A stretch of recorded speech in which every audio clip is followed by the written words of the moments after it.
Fuck it, let's give it a shot. What can it hurt? Robcast radio. Where else in the world would you want to go? We might vent about our day. We could tell a joke, so go get some chocolate cake. Turn up the radio.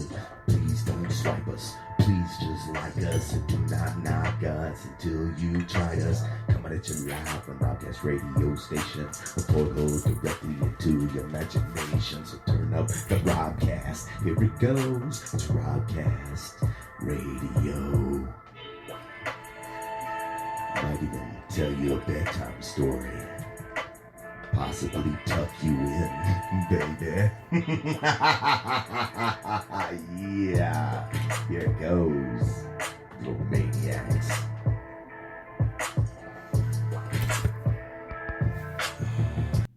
All right, ladies and gentlemen, here's Zombie, and here we go.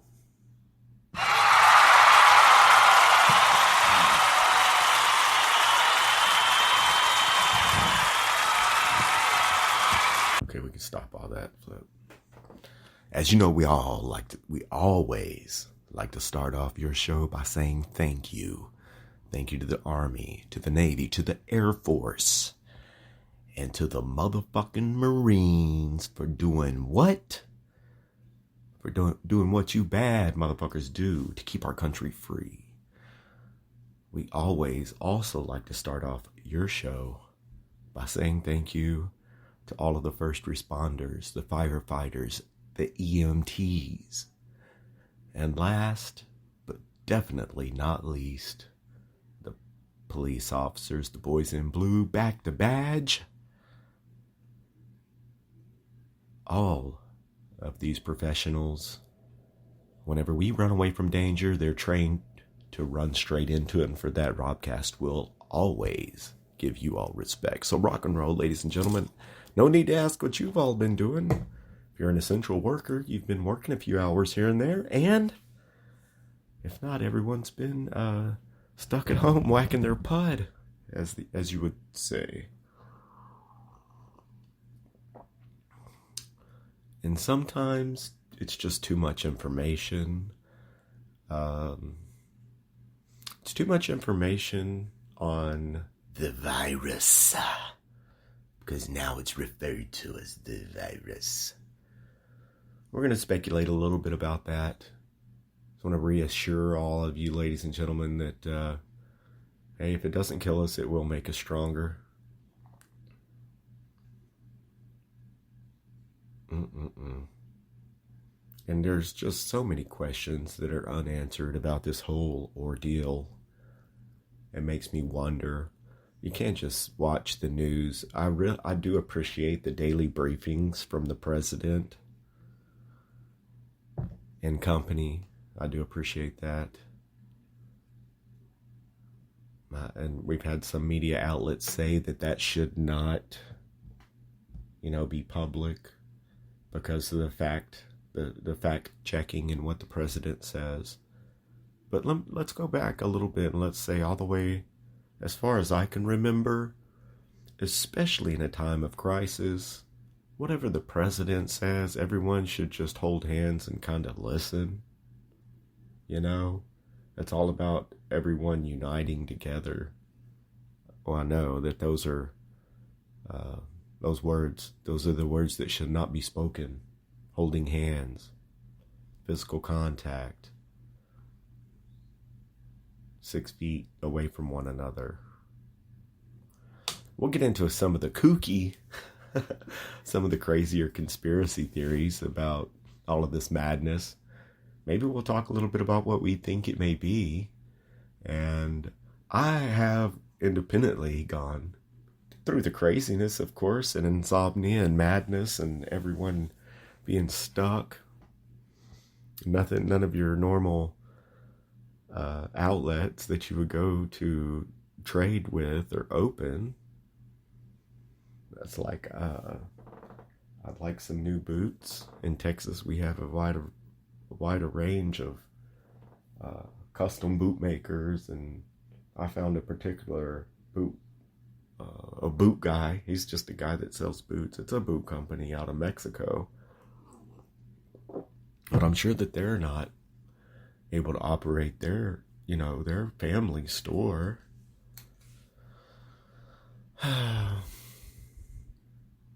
Right? White people problems, right? But no, I mean, it just makes me wonder, and I think it makes a lot of people wonder, what is this really about? Where did it come from? Why did it happen? Why were we so ill prepared? Or was that part of the plan for us to be ill prepared? Were we not ill prepared? Were we well prepared and it was played as if we are not prepared? America? Come on, man, we're no third world.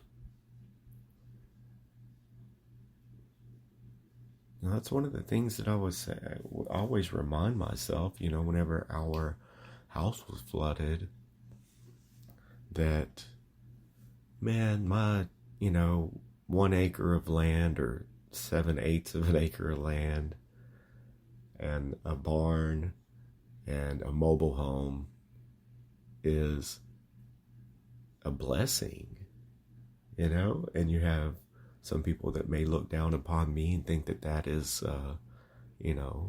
not proper living. And maybe I even thought that myself until you really not see firsthand, but speak with people firsthand who have been to the third world, to people who have been to, help dig water wells for people who didn't even have water. So it just lets us know how blessed we are. I know some of the media you absolutely can't depend on. I know some of the media feel like they're really trying to do their diligent work. As far as some of the things that I have seen that are positive are some good stories, some heartwarming stories, But again, you never really know, because no matter what story they're telling you or what news they're reporting on, well, you got to pause every so often and buy, Liberty Mutual Insurance, Johnson & Johnson. There's definitely a lot of pharmaceutical commercials. You know what I mean? It makes you wonder. If everything's so important, they're going to go with this story 24 hours a day. They're still advertising for someone. Straight up. For their sponsor.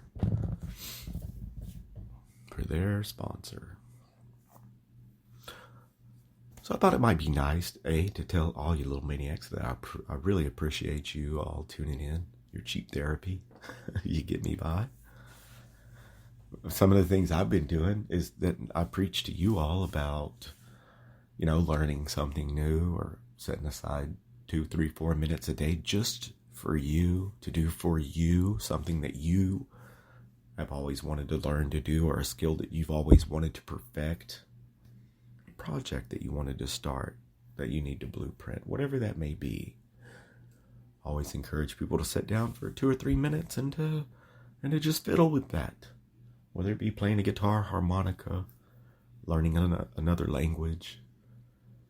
And the reason that I say to start out with 2 or 3 minutes, 5 minutes, is because you don't want to burn yourself out on it.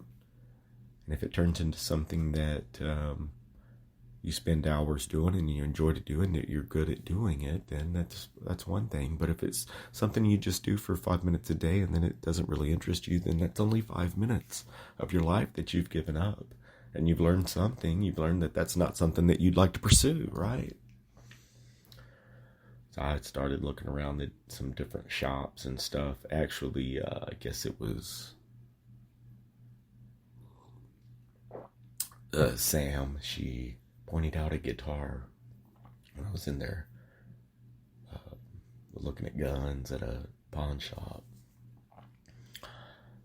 And I sent a picture of the guitar to my friend Chris, and he says it's really not worth, what they're asking for it. But I did notice that it was the bridge, part of the bridge, an internal part of the guitar, bolt-on part, was broken.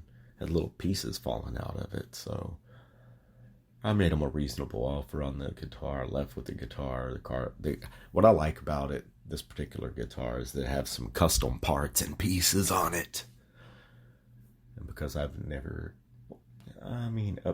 minor stuff. I've made a guitar work if it didn't work and stuff like that before.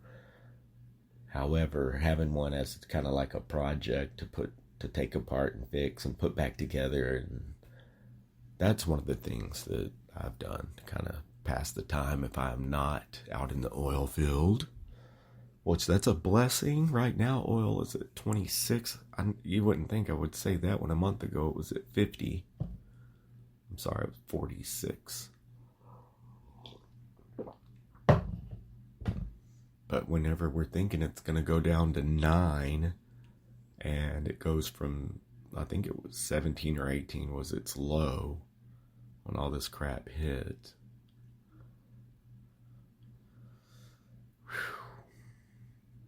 It's tough. Things are tough. But I think that we all, every single person listening to this, with the exception of maybe a couple, have way too much stuff anyway. You know, we live with, like, products.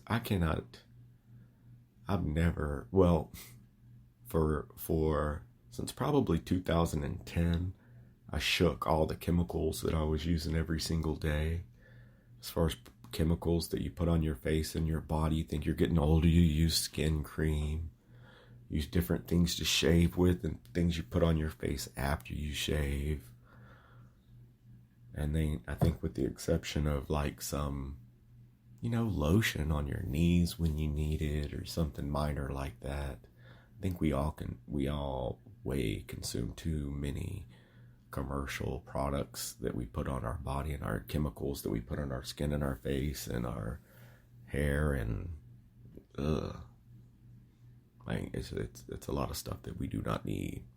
It should be all fruits and berries.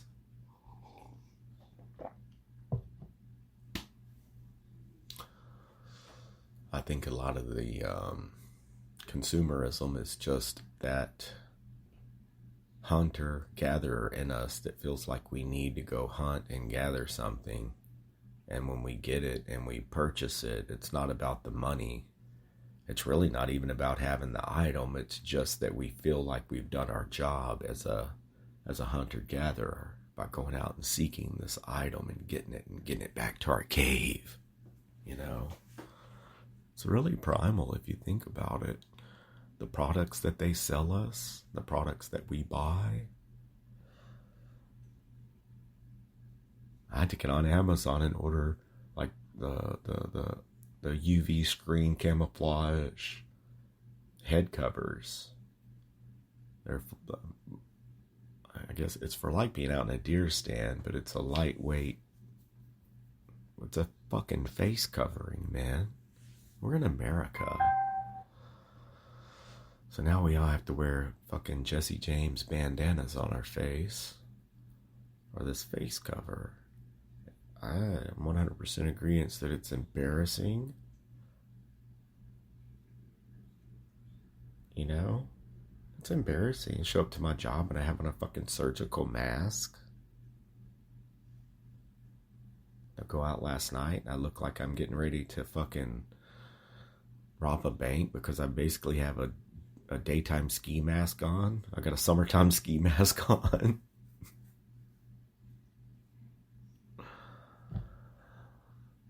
I'm going to do my part as far as to better my community, my surroundings, the people around me, to educate them and you.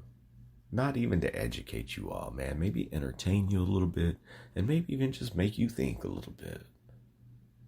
Even just let you do your own investigation into what you think is what's what.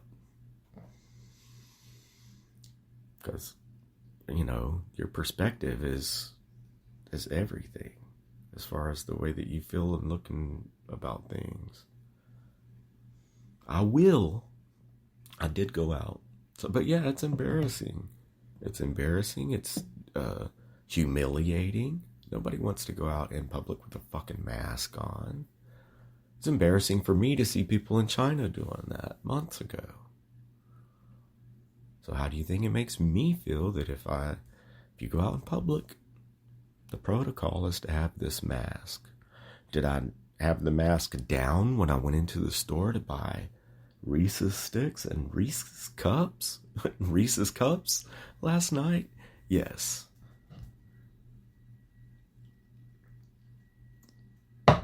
One Red Bull, 1 8-ounce Red Bull, 3 Reese's candy bars, and a Twix. And is, these are things that the dude slides the bulletproof glass open to scan those items, slides them to me,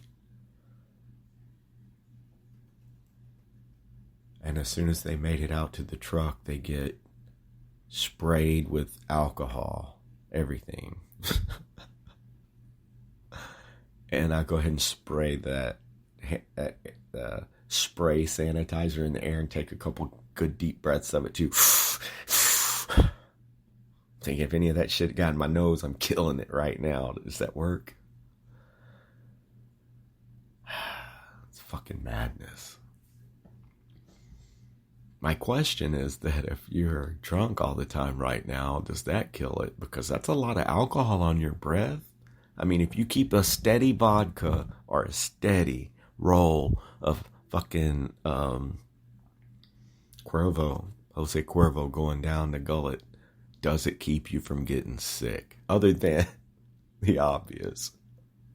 I mean, if you can take a shot, let's say every 37 minutes, a shot every 37 minutes would probably line out to a pretty fucking good buzz 24/7, and there's no chance of you getting the virus because you got the dragon alcohol breath. I wonder if that works.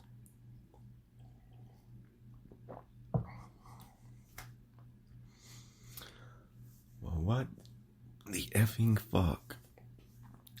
I haven't even looked at my notes as far as what we should go over, but I thought we would just kind of chit chat, do our normal intro. Thank everyone for being here. I know it's a little bit of a tough time right now, if it wasn't already before. When the world looks at our economy and said this is a bunch of fat cats with their dick in their hand right now, just fucking jumping up and down. Pardon me. When really it's a bunch of, our economy was doing well, but it could have done a whole hell of a lot better. It could have benefited a lot more people as far as down the pyramid a little bit, I'm 100% sure that it was going to start affecting my life and me being able to build some of these projects that I have set off to the side right now, because I have been in the oil field more time than whenever I go off into something, if you all know it or not, I go way in. I go way in. Like whenever I really told myself, look, dude, if you get this fucking guitar, you better learn how to play it. You're 47 years old at the time. I'm 48 now. Hey, thanks for all the birthday wishes and shit. I do not check Facebook. I put this on there, and I hope that all of you all understand that. I've checked it. I don't like what it turned into, fellas. Do you? I just don't like what it turned into. And whenever I first got there, it gave me a good feeling to contact all of you all that I haven't heard from since high school and junior high and cousins and all that kind of stuff. But then it kind of turned into something shitty. And I'm not proud of it. I still like to go there. I wish we could all meet somewhere else, or we could maybe do this, I need to have some of you all on here. Yeah. That should probably be our focus for the rest of this year after this mess. It makes people not want to get in contact with one another. It's as far as seeing people face to face, it's shut that shit down 100%.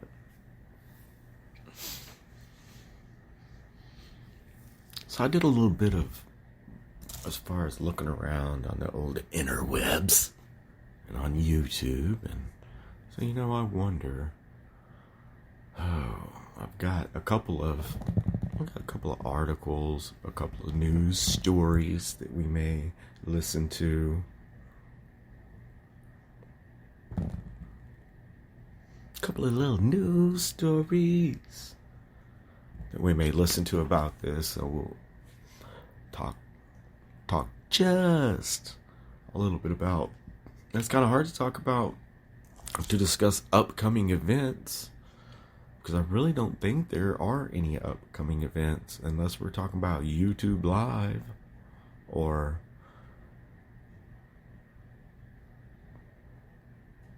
what they did. They've done a couple of concerts. I did see that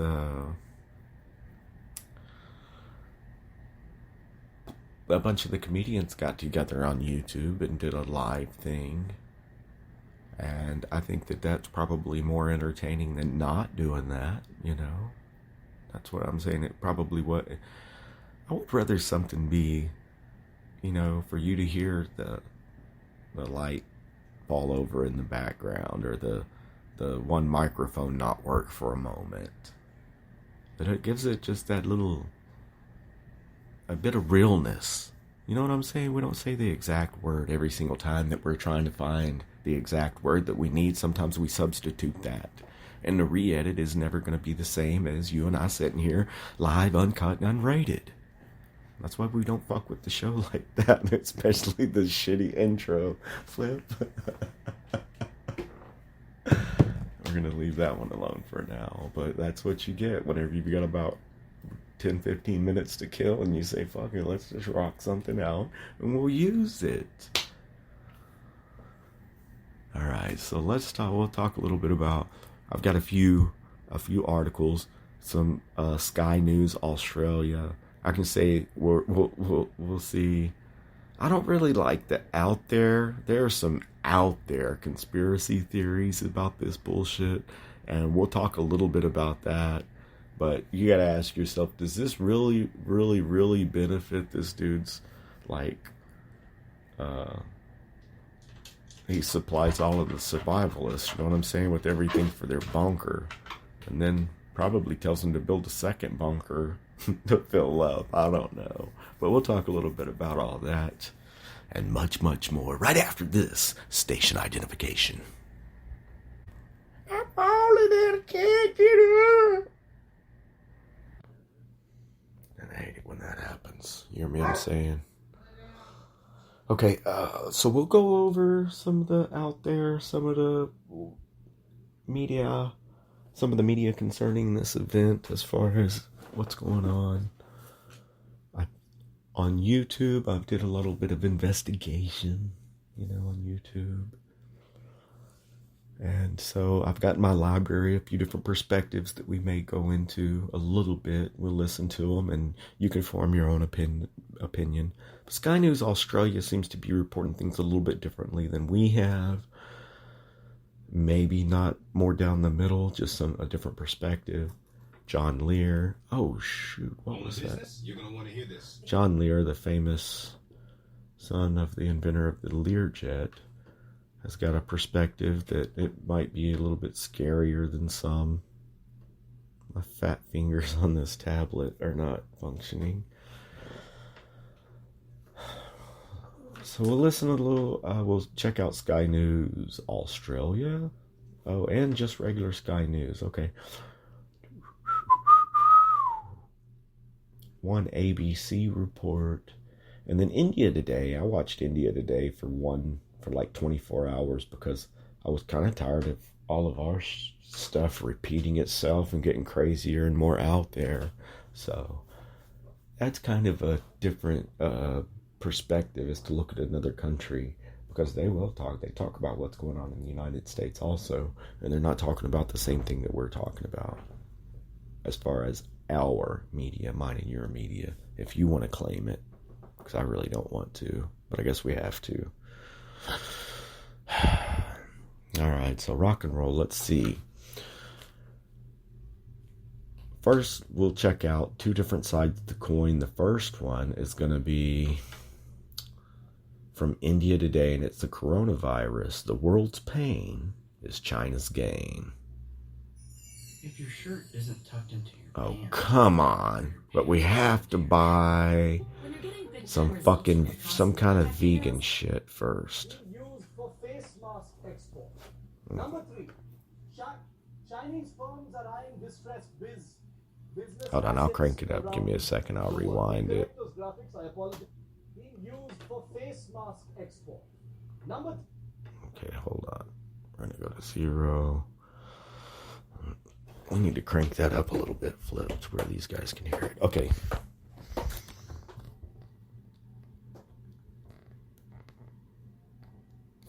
Rock and roll. Again, this is coronavirus. The world's pain is China's gain. This is from India Today's YouTube channel, baby. Let's see what they got to say. Being used for face mask export.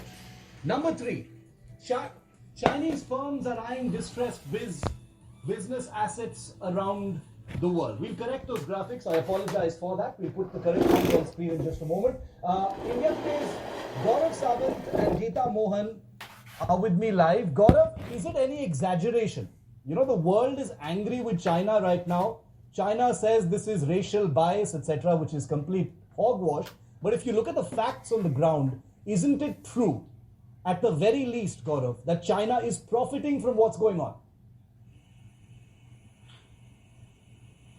Oh, absolutely, Shiv. And for the world, it's a double whammy. First, the coronavirus, China's biggest sin, covering up. When they should have gone out and told the entire world, China and the World Health Organization stand accused of a massive cover-up and in a way trying to lull the world into a false sense of complacency. When even the WHO went to the extent of saying that there is no evidence of human-to-human transmission when there directly was, and Taiwan had sensitized the world according to multiple reports. And Taiwan and Vietnam were two countries that took preventive measures, and they've been able to contain the situation. But look at how Europe is suffering, look at how America is suffering, and look at how Spain, the first country to say that 640,000 test kits that they'd ordered from China, the first lot of 9,000 test kits, rapid test kits, they're supposed to have 80% accuracy. Shiv, they have less than 30% accuracy, and it's not just Spain alone.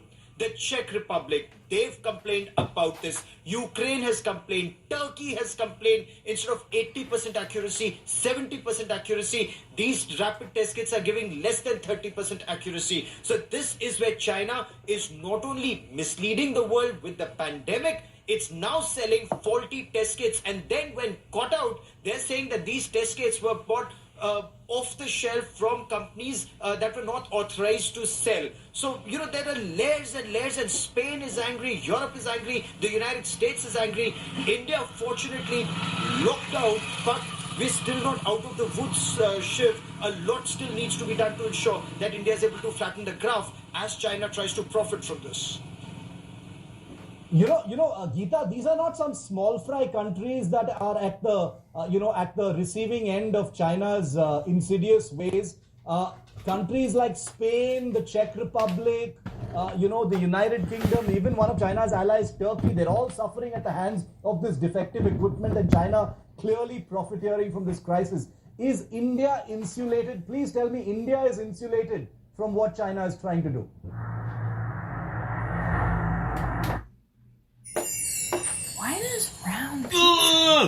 Quite insulated, but not completely, Shiv. Today we had a press release from the Chinese embassy in New Delhi that the first medical equipments have arrived, first batch of medical equipments have arrived, being That's their funded by mics, Alibaba guys. Foundation and being given to NGOs over here. We I do not know know. whether I that can includes work on testing that. kits, because it certainly can't.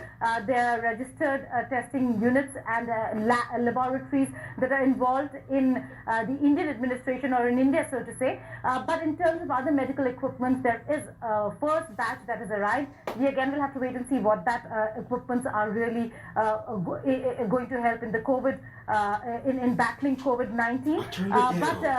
Looking at the larger picture over here, Chinese government will have to be held accountable, Shiv. We've seen them arm twist the WHO into delaying even the announcement of COVID-19 as a pandemic. We've seen them arm twist Italy into continuing flight operations after the world over, including India, the countries had stopped their flight operations with China. And look at the kind of state of affairs that Italy has landed itself in. Europe is absolutely under the economic grasp of China, and one can see that in the kind of arm twisting that China has done, not just there, but also at the United Nations Security Council and at the United Nations General Assembly, where we still wait for a proper discussion on COVID-19 and accountability pinned down on the Chinese administration. Chinese firms no are discussion making... yet, only proposals. Thank you very much, Geeta and Gaurav. Those were the 5 ways I wanted to once again put out those graphics so all of our viewers know, and you have the facts of the 5 ways in which China is actually profiting from the world crisis as we know it right now. Chinese clothing units are now being used for face masks. Chinese firms are eyeing distressed business assets globally. Chinese firms are making ventilators for export. That is the kind of blood-sucking culture China has been reduced to. First create the crisis and then profit from the world's attempts to fight that crisis. An incredible, insidious nation is now a threat to the world. And I'm not exaggerating. This has nothing to do with race. We're all a part of Asia, but this is what China has brought the world to. A 57-year-old female shrimp seller in China's Wuhan city, the epicenter, the originating point of the coronavirus pandemic, has been identified as one of the first victims of this contagious virus. Here's how it all began in a wet seafood market in Wuhan.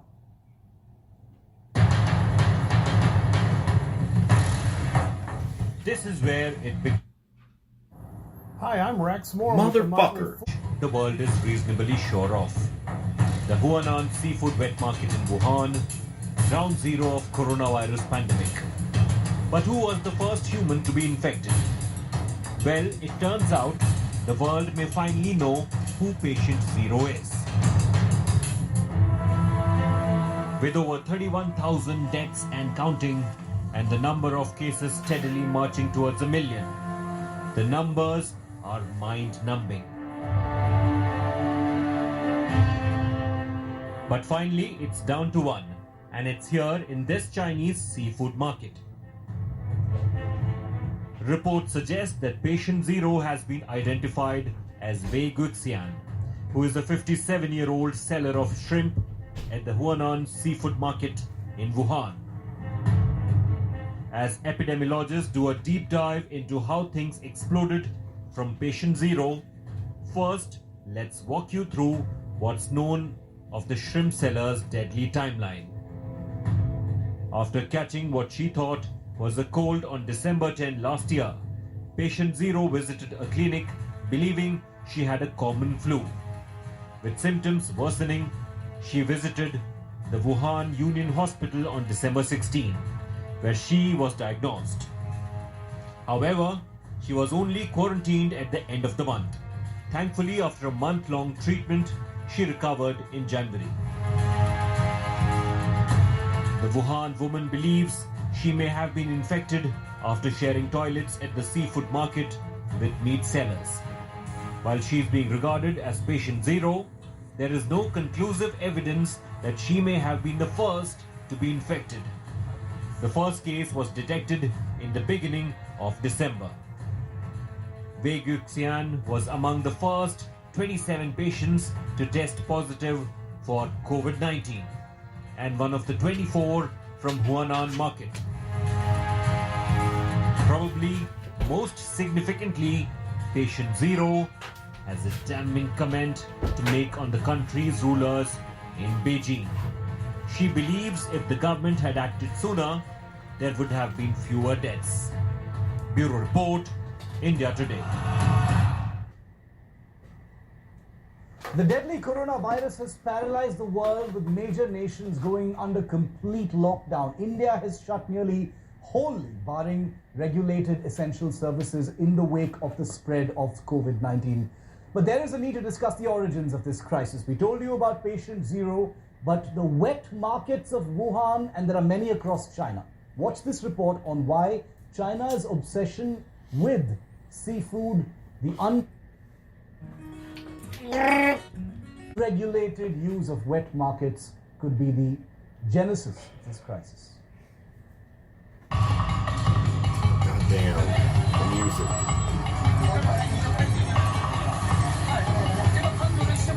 These visuals speak volumes about the quality of meat that is being consumed locally within China. There have been massive sparring between China and the US over the origin of the virus. I would like to begin by announcing some important developments in our war against the Chinese virus. We'll be invoking the Defense Production Chinese Act virus. just in case we need it. In other words, I think you all know what it is. Chinese virus. Some reports suggest that the infection spread either from a bat or a pangolin. But when it comes to the place of origin, there is much clarity. The Chinese Center for Disease Control and Prevention confirmed, after successfully isolating the novel coronavirus, that it came from wildlife animals sold in the market in downtown Hankou of Wuhan City. 通通都是人类和野生动物的不当接触造成的。 This is not food, but a health hazard, violating all standards and norms. This is not the first time that China is the epicenter of another coronavirus. SARS also spread from traders of wildlife in Guangdong, China. The Hankou wet market has a section that sells exotic animals and birds as well, those that are not approved by the government. But China has been rather lenient on these matters. The wet market had a section selling some 120 wildlife animals across 75 species. While the mistreatment is not a secret, the growing subculture of wildlife eating has also become a status symbol. It's not really the eating of wildlife, it's the hunting, the capture, and killing them and cutting them up, and getting exposed to the blood and the feces and urine. That's why these viruses get across. Videos of people eating bats, rodents, snakes, and other creatures can be found in abundance online. But China hardly enforced any of the laws, and wildlife trading continued unabated. Until COVID-19 hit the South Asian giant, crippling its entire system. On January 26th, Beijing aimed to suspend trade after a notice by the Agriculture and Rural Affairs Ministry, the State Administration for Market Regulation, and the State Forestry. But only until the epidemic is over, which might not be enough. Wildlife trade has had devastating impact on animals, not just locally found in China, but also those brought in or smuggled in from other countries. Reports indicate that before the Huanan market closed, vendors there sold processed meat and live consumable animals, including chickens, donkeys, sheep, pigs, camels, foxes, badgers, bamboo rats, and hedgehogs, as well as reptiles like snakes. Pangolins have been almost wiped out.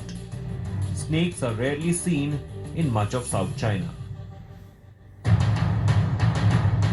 Shockingly, according to some reports, the Chinese government recommended using Tanri Quing, an injection containing beer bile, to treat severe and critical COVID-19 cases, leading to spike in killing of bears. This is just the tip of the iceberg. If China does not bend its ways, then the world would have to face the consequences. China has to make the difficult choice of changing its ways of life and prioritize public health and safety. Else, it will be a long way off from becoming a superpower. Experts believe the outbreak of both coronavirus and SARS started in Chinese wet markets. My colleague Geeta Mohan spoke with Dr. Peter J. Lee, China policy specialist, on what exactly happens inside these infamous wet markets where COVID-19 is likely to have been born. If you could begin by explaining to us what are these wet markets of Hankou in Wuhan that has been the epicenter of the outbreak? The Hankou market in Wuhan is a typical marketplace where you can get almost everything from fresh vegetable to meat, pork, beef, mutton, and seafood. There is also a section where you can get wildlife animals such as snakes, city cats, and other wildlife animals of about 75 species. But typically people don't go there. So the wildlife animals are sold to small restaurants, I believe. So that's why that's a typical, marketplace. What are the kind of meats that we can really see people sell at the Wuhan market, which has been the epicenter? Given the fact that there are a lot of reports being very critical of how China has handled wildlife, its policies with regards to the meat coming from across the globe, various kinds of species being slaughtered and sold in the Hankou market. So can you just explain to us what are the kind of animals that are sold in this market? In China, there is not a clear demarcation as to what can be sold and what cannot be sold. And elephant insurance. Okay, this one's on maybe 1 minute left, but yeah, you can't watch anything without having to buy something, guys. Practically, the Chinese government allowed the breeding and marketing of 54 wildlife animals captively bred. But we see a large number of animals wild caught, especially animals which are state protected species.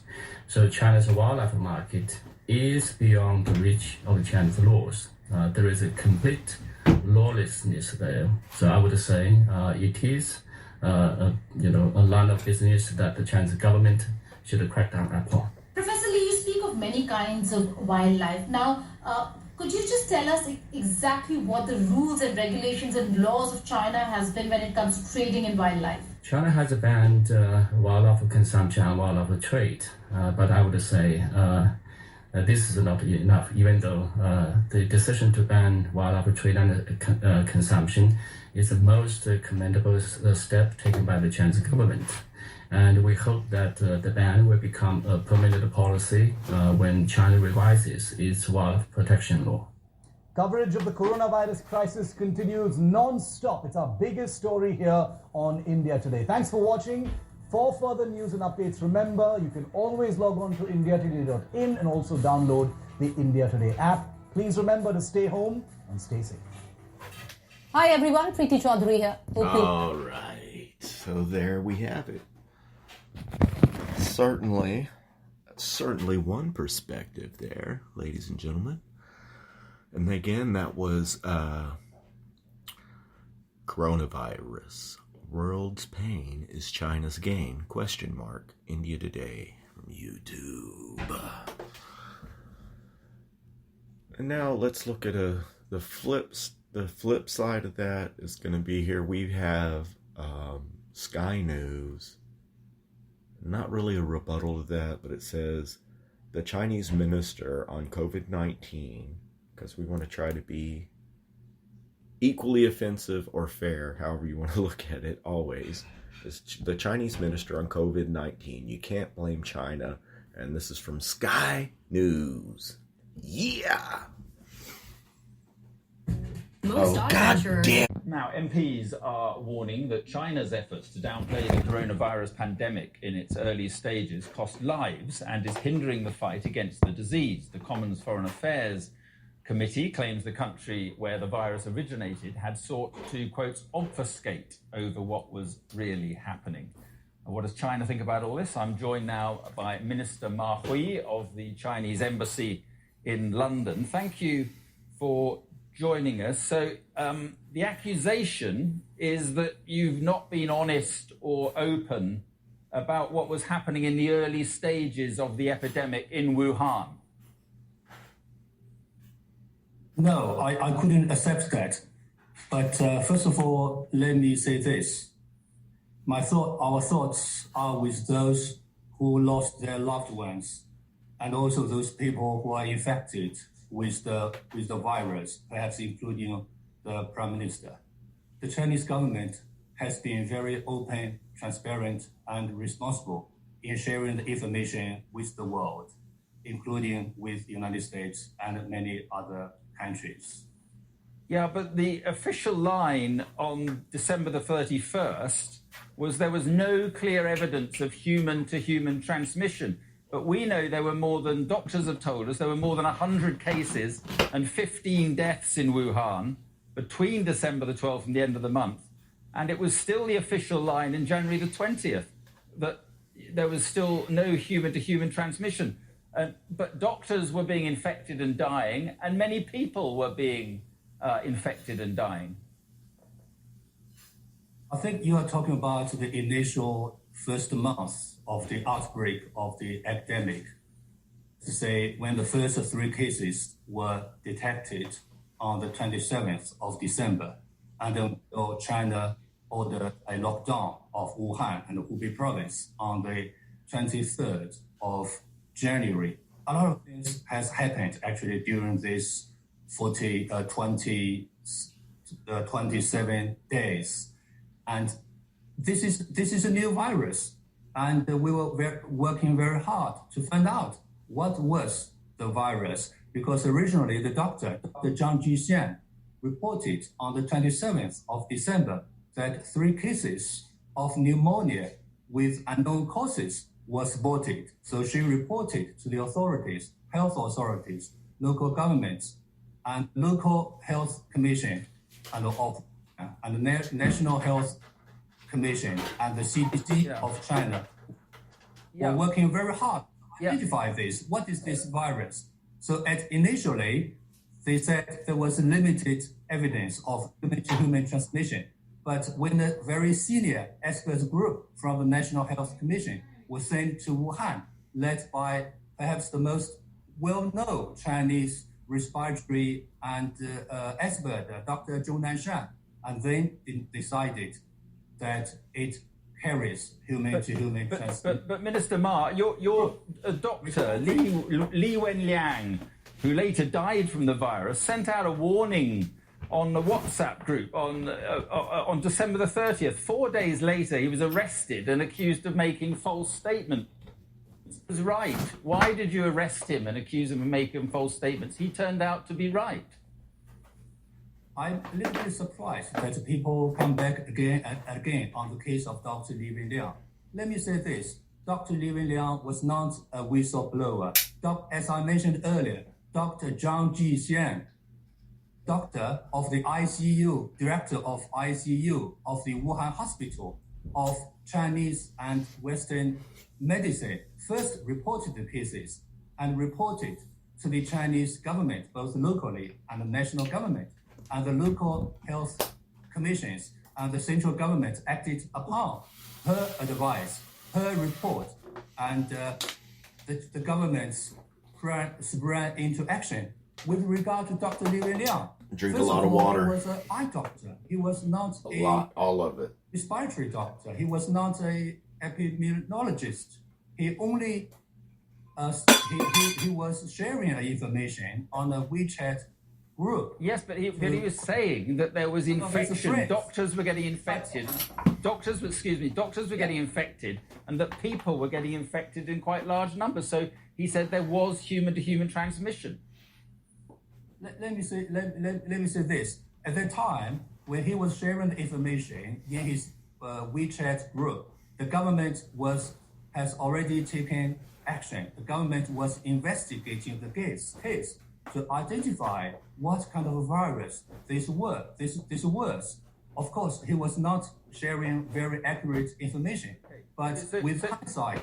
Okay, so the charge. Sorry to interrupt you. So to interrupt you, but the charge is that the delay meant that the other countries around the world could not prepare and that it may have cost lives. So my other question is, why did you close travel from Hubei province to the rest of China at around Chinese New Year, but flights to places like London and Paris and Rome and New York were kept open?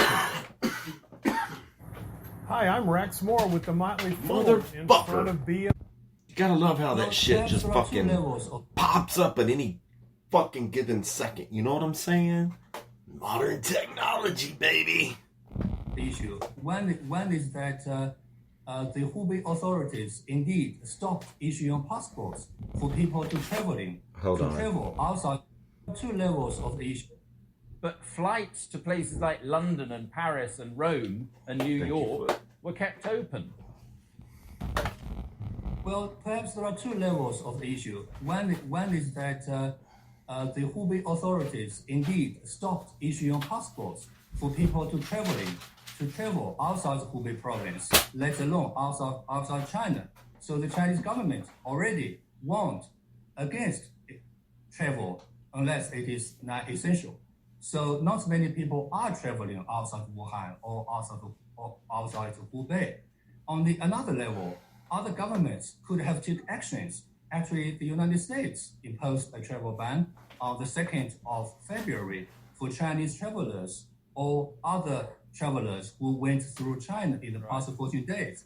But you cannot blame China for inaction on the part of some other governments. They could have taken some actions like screening Chinese visitors to their countries and determine whether they are infected or not. Okay, so let me ask you this. So yeah, I understand. So let me ask you this. Have you determined exactly where the virus came from? Did it come from a wet market in Wuhan? No, not yet.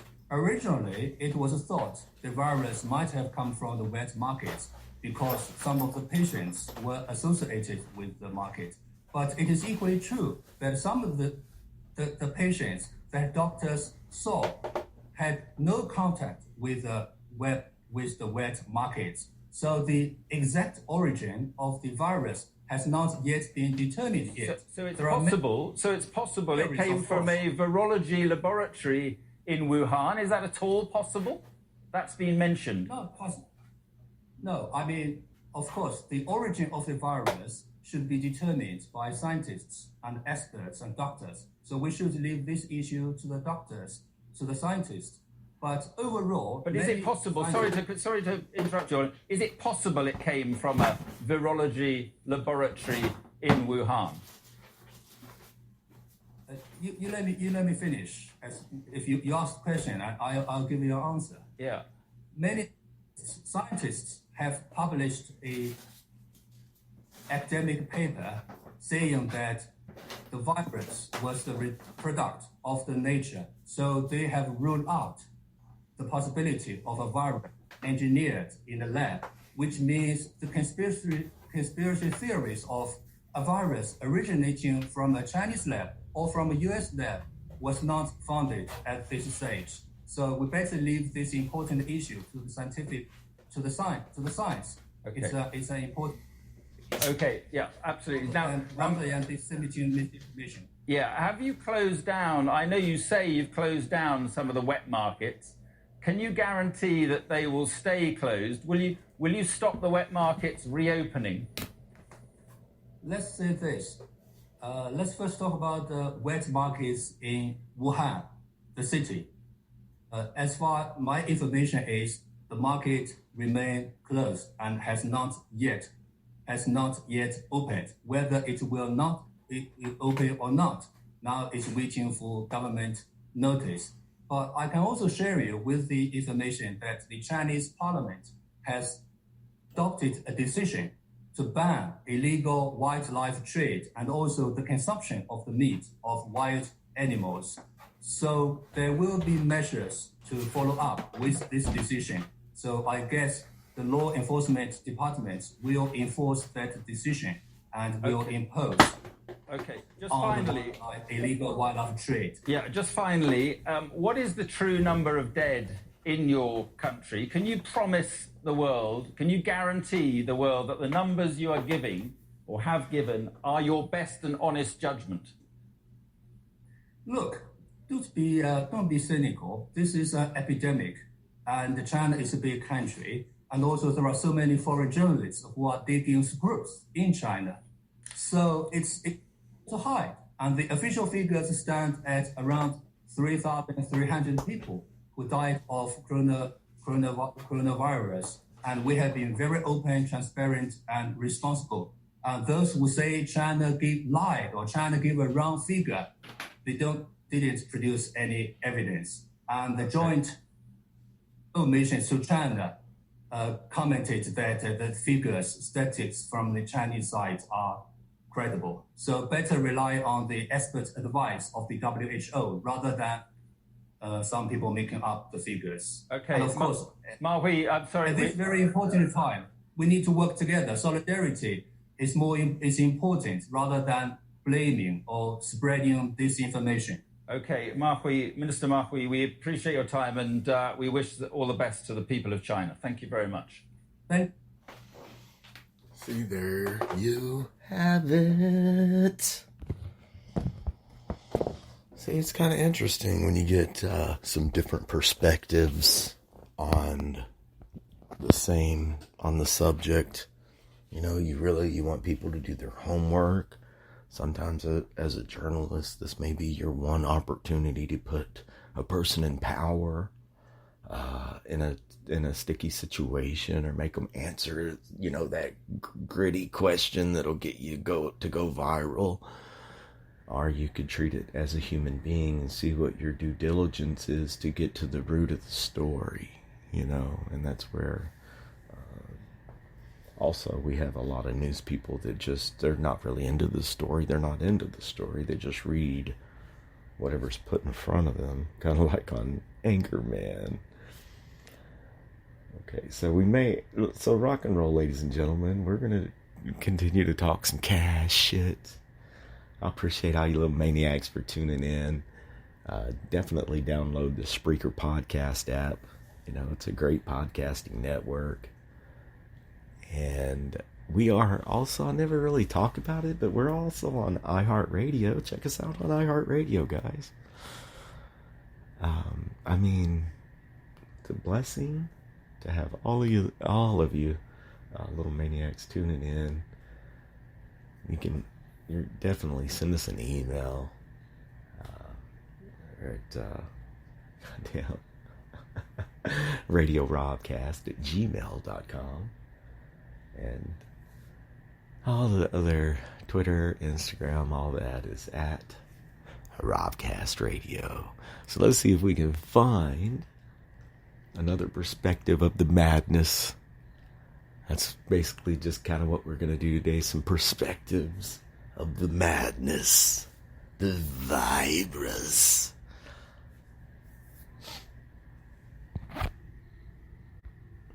Here's a heartwarming ABC News story. And you all understand why we listen to it. We've kind of heard it all. Oh, fuck! And commercial. Fuck! Commercials, man. So it's the world that we live in. It's that programming us. Probiotics. All of these fucking antidepressants. These are the commercials. And while people, as you know, are doing their best, trying to make the most of this very difficult moment, George, the president... ABC News. ...in his latest briefing.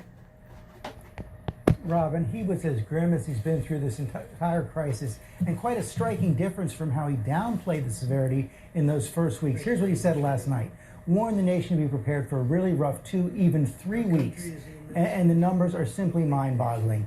We could reach more than 200,000 deaths, according to the experts. But Dr. Fauci did say that he hopes with mitigation efforts it won't climb that high. And we do want to share one hopeful note this morning. It comes from Italy.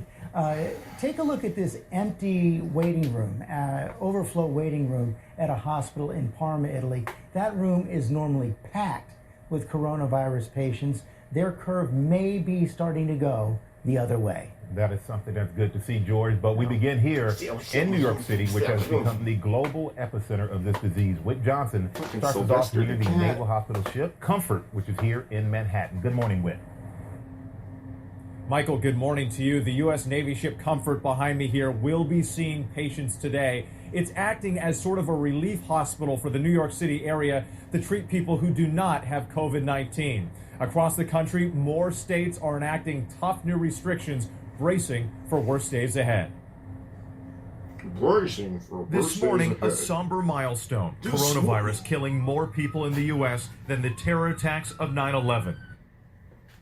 Does anyone else notice the same exact tone and canter to their voice or whatever you may be, to where every news person is trying to sound like the next news person?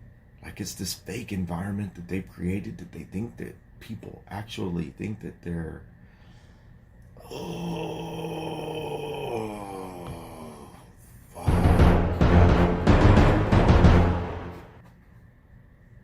More than 4,000 falling to COVID-19. The loss of life only expected to climb. The White House Coronavirus Task Force revealing grim models, estimating the virus could kill between 100 and 240,000 people in the U.S. alone. President Trump warning Americans of a painful 2 to 3 weeks ahead. The experts are predicting, as I think a lot of us are predicting after having studied it so hard, you're going to start seeing some real light at the end of the tunnel, but this is going to be a very painful, very, very painful 2 weeks. And now fresh debate among the nation's top doctors about whether CDC recommendations on face masks should be revised to include the general public. It's just being considered by the task force now about whether that recommendation that already exists relevant to wearing masks should be altered in any way. So it's still under discussion. But amid growing shortages, doctors want to make sure medical professionals in hospitals across America have the masks they need first. Those on the front lines are under attack. All the patients in this room, all the feet that you see, they all have COVID. Dr. Colleen Smith, who shared these dramatic images from Elmhurst Hospital in Queens with ABC News and the New York Times, now confirming she's tested positive herself for COVID-19, describing her symptoms as mild. Dr. Smith, among a growing chorus of healthcare workers, sounding the alarm. In New York, Governor Andrew Cuomo still clamoring for medical supplies, including those sought-after ventilators. Anyone who says, oh, maybe you don't need that many ventilators. You're saying 30,000 ventilators. You don't need that many. You don't really believe you need that many. You know how you know I really, really believe that number?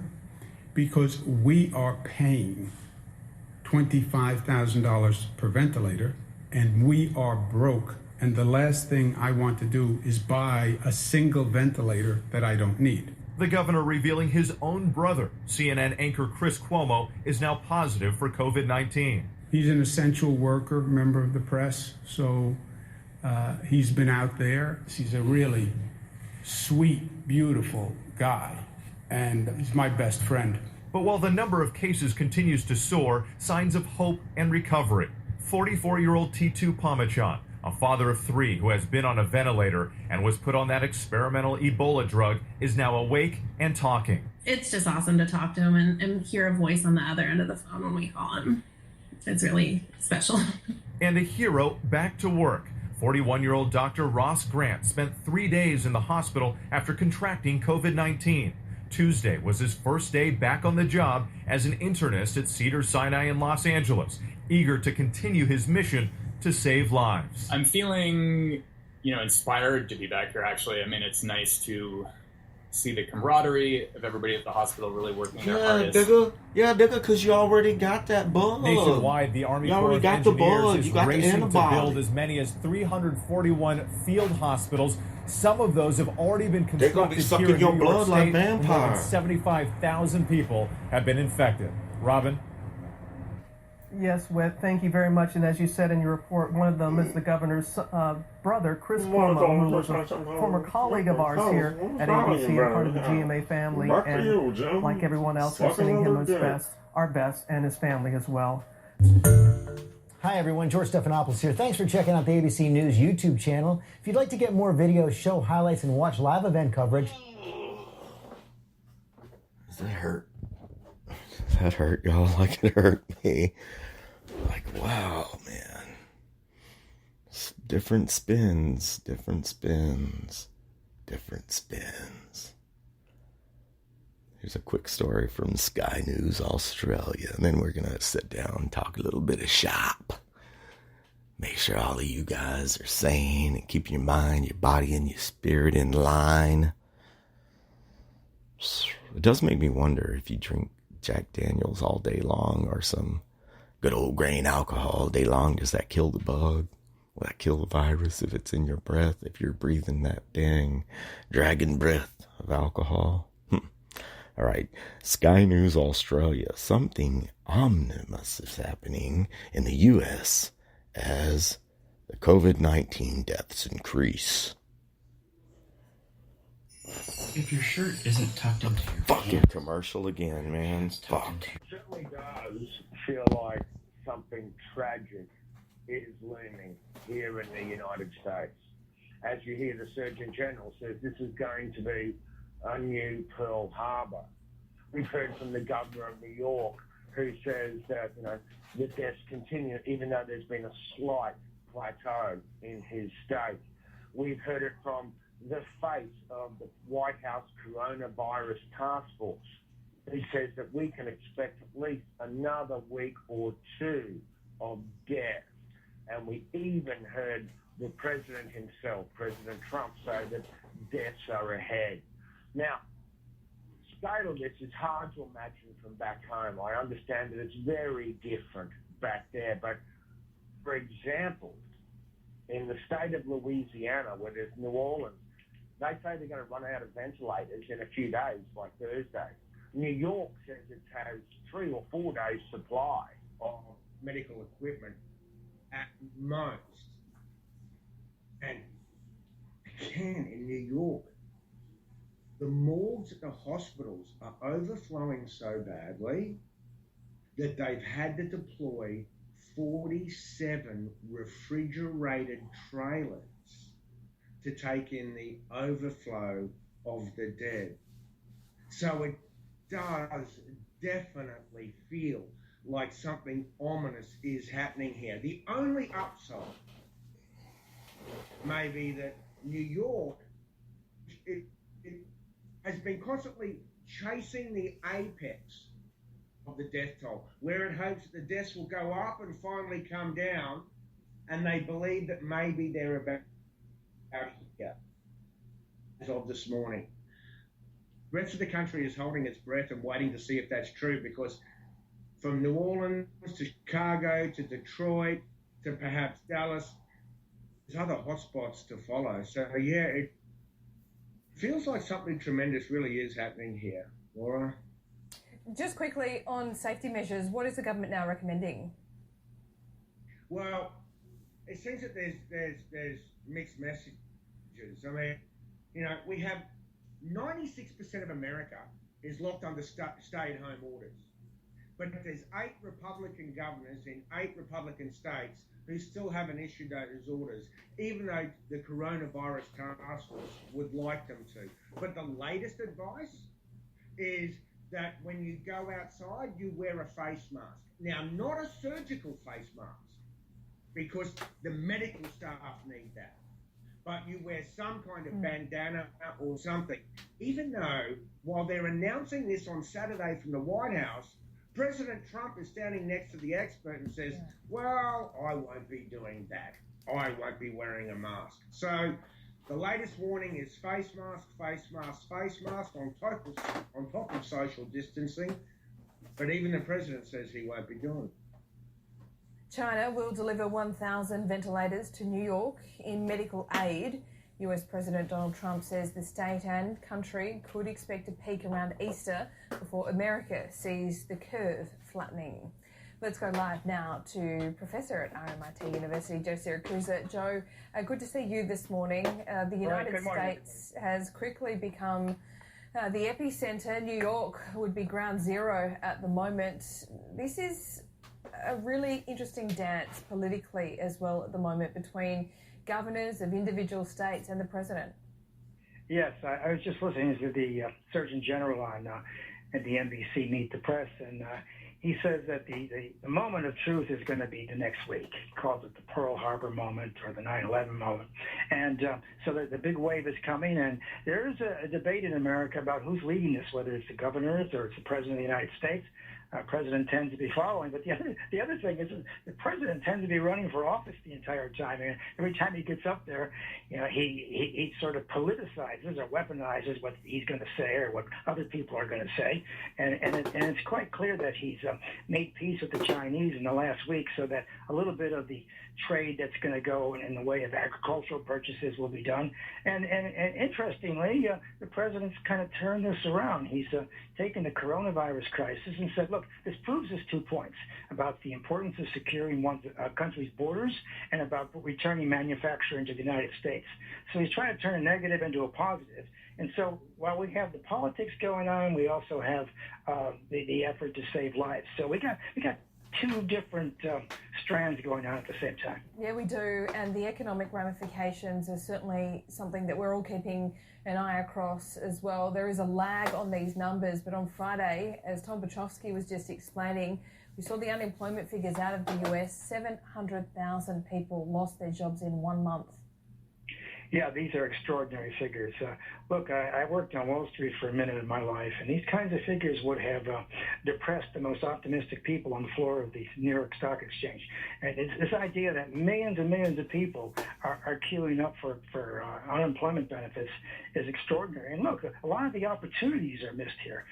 Commerce is closed down, finance is closed down. We have all kinds of businesses, small businesses, large businesses. Higher education is closed down, and all the rest of it. So, look, it's going to take a long time to bounce back from this. And what is extraordinary to me is how everything has changed in about a month. We've gone from being normal to surreal. And how people deal with this is going to be very interesting, particularly when the commander-in-chief, the chief executive of the United States, has to become the consoler-in-chief. When we start to get tens of thousands of bodies, we're going to have the right messages to the American people to absorb the blow. So, we got a spiritual problem. How do we do this? Do we just bury the dead and move forward? Well, that's what they did after the Spanish flu. And the other trouble with the Spanish flu is, of course, is that there was a large amnesia afterwards. People didn't want to remember this. Well, people are going to remember this because of radio, television, and social media. It's not going to get out of the consciousness. So what do we do next? What I don't like is that the United States is not leading on this. It tends to be following things. Do you wear a mask or don't you wear a mask? In Boston, you got to wear a mask now when you go out. And so we got different curfews, different times, and governors at 6s and 7s on this. So I'd like to see a little more consistency. But look, it's politics as usual. Joe Biden is in the background trying to offer an alternative, and the president is saying, look, just follow me for the rest of the way and I can get you through this. Well, that remains to be seen. What? So there you have it. Yet just another perspective on, what's going on. So how do we know what's real? What's Memorex? You have to use the tools that the good Lord gave you, and you have to use your best judgment. At the end of the day, who profits from this? Was it just a big freaking accident? You know what I mean? And now everyone is just kind of trying to make sure that this isn't going to happen again and how to avoid it. It's definitely not something that we needed going on in our world at this point in time. But again, maybe it's better that it happened now and not later with something worse, so that we are prepared if anything worse ever does happen. You hear me? I'm saying?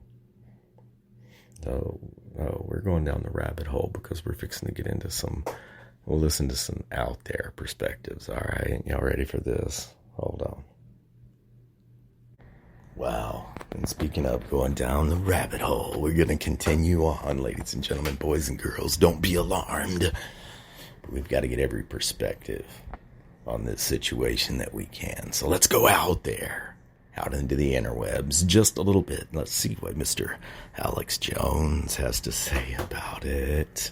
Yeah. Thanks again, ladies and gentlemen, boys and girls, little maniacs. Appreciate all of you taking a moment of your day just to come in here and see what's up. I really appreciate it. So here we go. Let's see what Mr. Alex Jones has to say.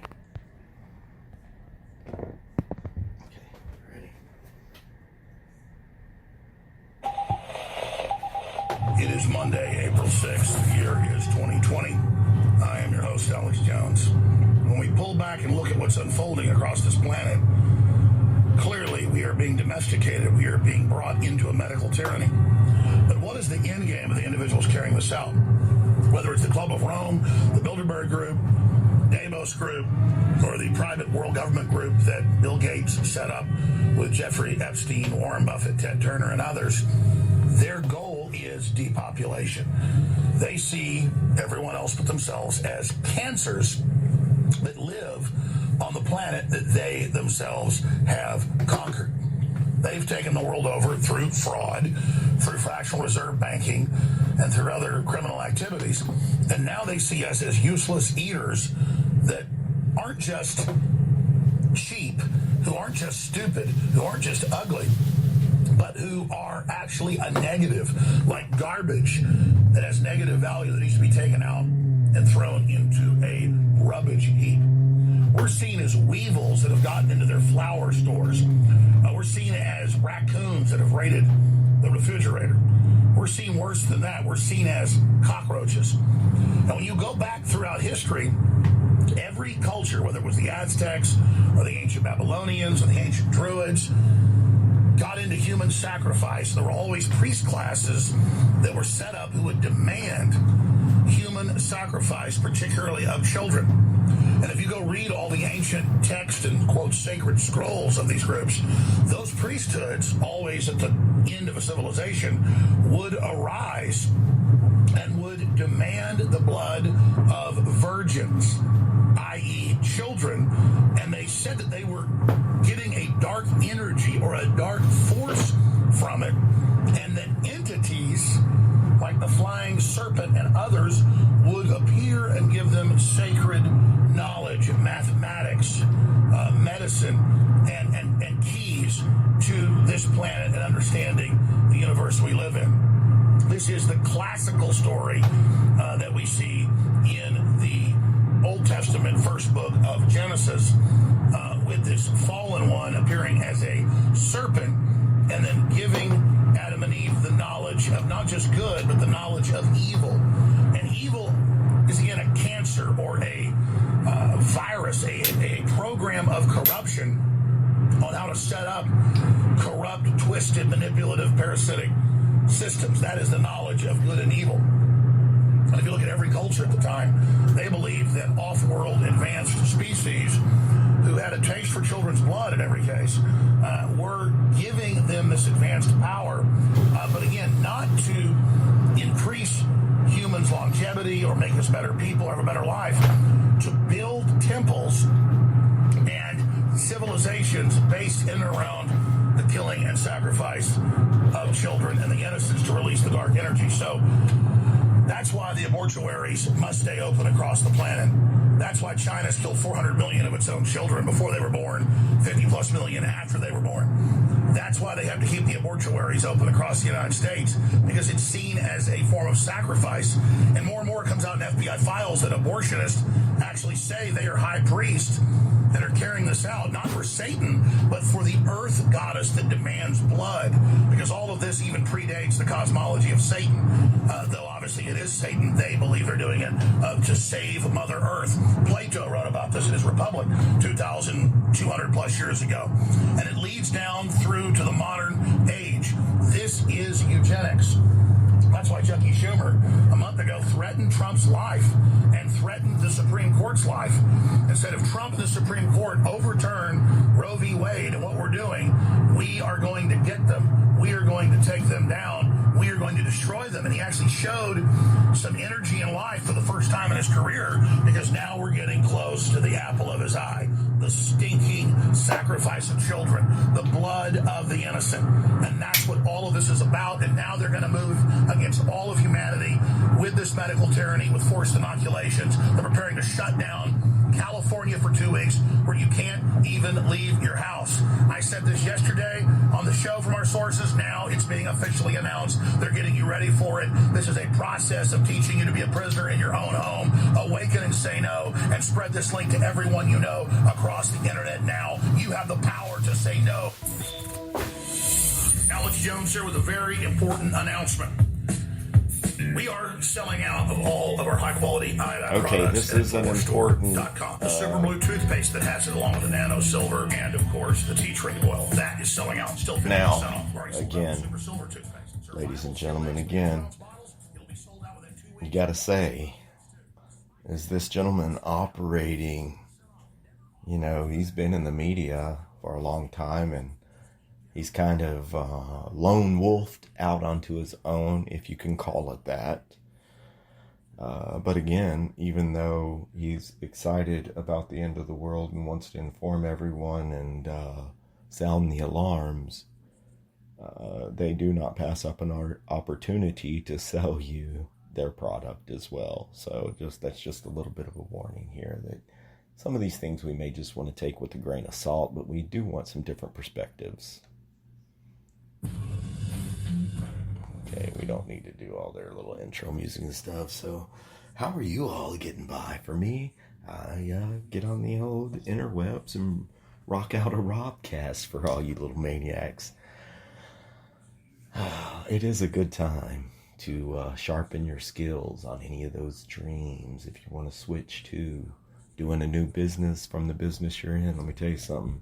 Right now's the time. You might as well crank it up.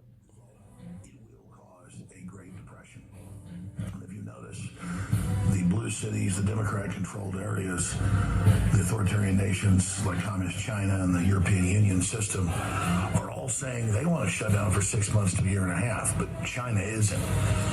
They know full well this will wreck the economy, wreck generations of savings, and devastate the medical system in this country. You think you've seen death so far. You wait till we're in a real Great Depression and this complex society breaks down. Back in the 1920s and 30s, more than half the population was self-sufficient. 90% lived in rural areas. Now those numbers are more than reversed, with about 10% living in rural areas, about half of them somewhat self-sufficient. So 5% of the population is self-sufficient. Now, I know I've hammered this over and over again, but we've been made dependent with over 80% of our drugs made in Communist China, most of our computer components made in China. And now the globalists are showing us that you think you're going to escape our system. You think you're going to win a trade deal. You think you're going to stop the decline of America and the shutdown of every industry that they had set up by one-sided trade deals over 50 years. No, we will show you by monkey see, monkey do, authoritarian states set the precedent of total shutdown. And we'll show you numbers of dead comparable to what the flu kills in those nations each year. But we will personalize every single death of these people and hype it up like they do school shootings. And we will absolutely have big corporations shut down to trigger the decline of the economy. Then, once it implodes and once nationalism and populism and capitalism is discredited, the globalists will just turn the money machines back on. They'll buy up the entire global market that they all got out of in December and January. Over 200 major CEOs, over 100 billionaires dumping record stock because you can't all put them in jail for insider trading. And now, then again, in unison, as a globalist strike against the people in the free market, they hold the economy hostage and shut down. This is the big issue. Not, we're going to start having 2,400 people die a day at the peak by mid-April. That's terrible. That's sad, but this is something that's always happened on Earth. And anybody that tells you that you can stay locked up and you can control things like this is a liar. Now, I'm not saying if you want to social distance, you shouldn't. I'm not saying if you want to stay in your home, you shouldn't. I'm pointing out the whole thing has been contrived from the beginning and organized, choreographed, orchestrated, and they admit they are. And now Bill Gates funds Fauci and all the rest of them are on TV saying, we're not going to let you out and stop these restrictions till we have the vaccine, till we have the apps ready to roll out, which they already have, and the vaccine. But that'll be next year to make you beg for it. And that you can never live the same until no one's dying of this virus or other viruses. Well, this is ruled by terror. This is ruled by virus. This is a biological dictatorship of the medical tyranny. Everything that we predicted, because they were preparing this, they were gearing this up. This is their move. In their white papers and their laws and in their movies and in the culture, they have absolutely primed the public for this, and then up front said, oh, it's just a 2-week extended spring break. You'll all be back after that. Remember that in March, start of March? And I told people back then, I said, ladies and gentlemen, it'll be 1 month, 2 months. And if Trump can be hoodwinked into doing that, at the 2-month mark, we're done. Well, we're coming up on that in a few weeks. And the economists agree we will be absolutely, totally screwed. Meanwhile, you've got a lot of the millennials and folks running around engaged in mentally ill activity, spitting and licking food and getting tackled and getting attacked. You've got other people calling the police in the UK and the US and in Spain on families in their backyards barbecuing, or families playing frisbee in their front yard, or badminton in their front yard, or weightlifting in their front yard. And that's why Newsom said over a month ago when he ordered the first lockdown in California, he said, listen, we don't need to call it martial law. The public, with peer pressure, is doing more than we even wanted. He was laughing about it to see how pliant the people were. So this is the new enforcement system, and this is what the nanny state has created. And these people that believe the state is going to take care of them, they want to prove how compliant they are and how good they are. Here's a microcosm of that. It's sort of a big scandal that if a woman goes in and even has a polyp that is precancerous that they could easily just remove with a very inexpensive surgery where she's not even put under. They just numb the area, send in a biopsy point, remove it, make sure it's all gone, make sure nothing's cancerous around it, and they've got a 99.9% recovery rate with it never coming back. But it turns out those very common types of precancerous growths on a routine basis, if a woman goes in and totally trusts them, they will do a major surgery, a mastectomy, remove that entire breast, sometimes tell her, oh, it's in your genetics to have breast cancer, let's go ahead and remove the other one. Then they'll hit them with chemotherapy, which is cancer down the road, it's number one cause of cancer, is chemotherapy, look it up. And then they'll hit you with up to 6 weeks of daily radiation. Those women are usually dead within 5 years, causes all sorts of sicknesses and problems. A lot of times women have heart attacks within 4 or 5 years. I spent a lot of time researching this last night because, let's just say this, I have some not distant family, but not super close family that they're doing this to right now. They're killing her. And so I did hours of research last night looking at it and just refreshing my memory. Anybody can type it into a search engine. Women given too much radiation, women who don't have breast cancer being given breast cancer surgeries. I mean, it's crazy when it then comes home and you're watching the mind control of the sheep and of the compliant, where doctors are gods, and meanwhile the hospital's private. It's just got an actuary to its bioethics board that says if the person complies, hit them with everything you've got, get as much money out of them, they've got great insurance, and then basically kill them. So that's how this thing operates, and that's how being compliant will get your ass killed. My grandmother, my dad's mom, super healthy, great lady, she had a broken blood vessel in her lung. It came up. They said, well, it could be cancerous. We want to cut part of your lung out. She lived another 15 years, but it made her have a stroke. It messed up her heart. And it was just unbelievable to watch it ruin her life. And they admitted it wasn't cancer. My mom's mom, they went in saying she had cancer. It was early cancer. Then they came back and said, oh, we want to remove the whole breast a few years later. She said, screw you, and lived over 12 years after that. Her doctor, quote, fired her as a patient and said, you'll be probably dead in 3 years. Well, she lived 12 years, scumbag. So that's what we're getting at here, ladies and gentlemen, is that these doctors just do what the hospitals tell them. They put in the codes in the computer. It tells them what to do. They have no liability because the big bioethics boards programmed by folks like Bill Gates control it. There are still some good doctors out there, but the mainline system is predatory and is evil. And it ties into the whole forced inoculation, and that's the other big closing news here before Owen takes over. Ladies and gentlemen, we got a call, a special Saturday show I got by a man called X in California. 2 weeks before they shut down California and had the lockdown, he said that he talked to the folks, the dry cleaners, and that the dry cleans the police uniforms in Orange County, and that they were going to be locking down coming up on that Monday. It happened exactly as he said. The same fella called in and said that he talked to his sources, and they said that coming up within 2 weeks, Newsom is going to say for 2 weeks you got to stay in your house completely, and you've only got a few days to go get groceries, and you're totally locked down. It's all a psychological warfare test, a huge open-air experiment to then set the precedent to say Trump's got to keep the economy closed as well, or he's not doing as much good as the Democrats, that when people die if Trump opens the economy, they're going to blame him. Well, I made some calls to sources, and they said, yes, Newsom is looking, and so is Cuomo, to totally lock things down for at least another month and make the martial law even tighter. So again, this will create a depression. If Trump bucks it, then they'll blame him for every death. This is their master plan. But either way, they're going to blame Trump in America. All right, back to Owen Schroyer and the live level transmission. Please tell everybody to tune in. That's how we reach new people. That's how we override the censors. That's how we defeat the globalist. Infowars.com. Tomorrow's news today.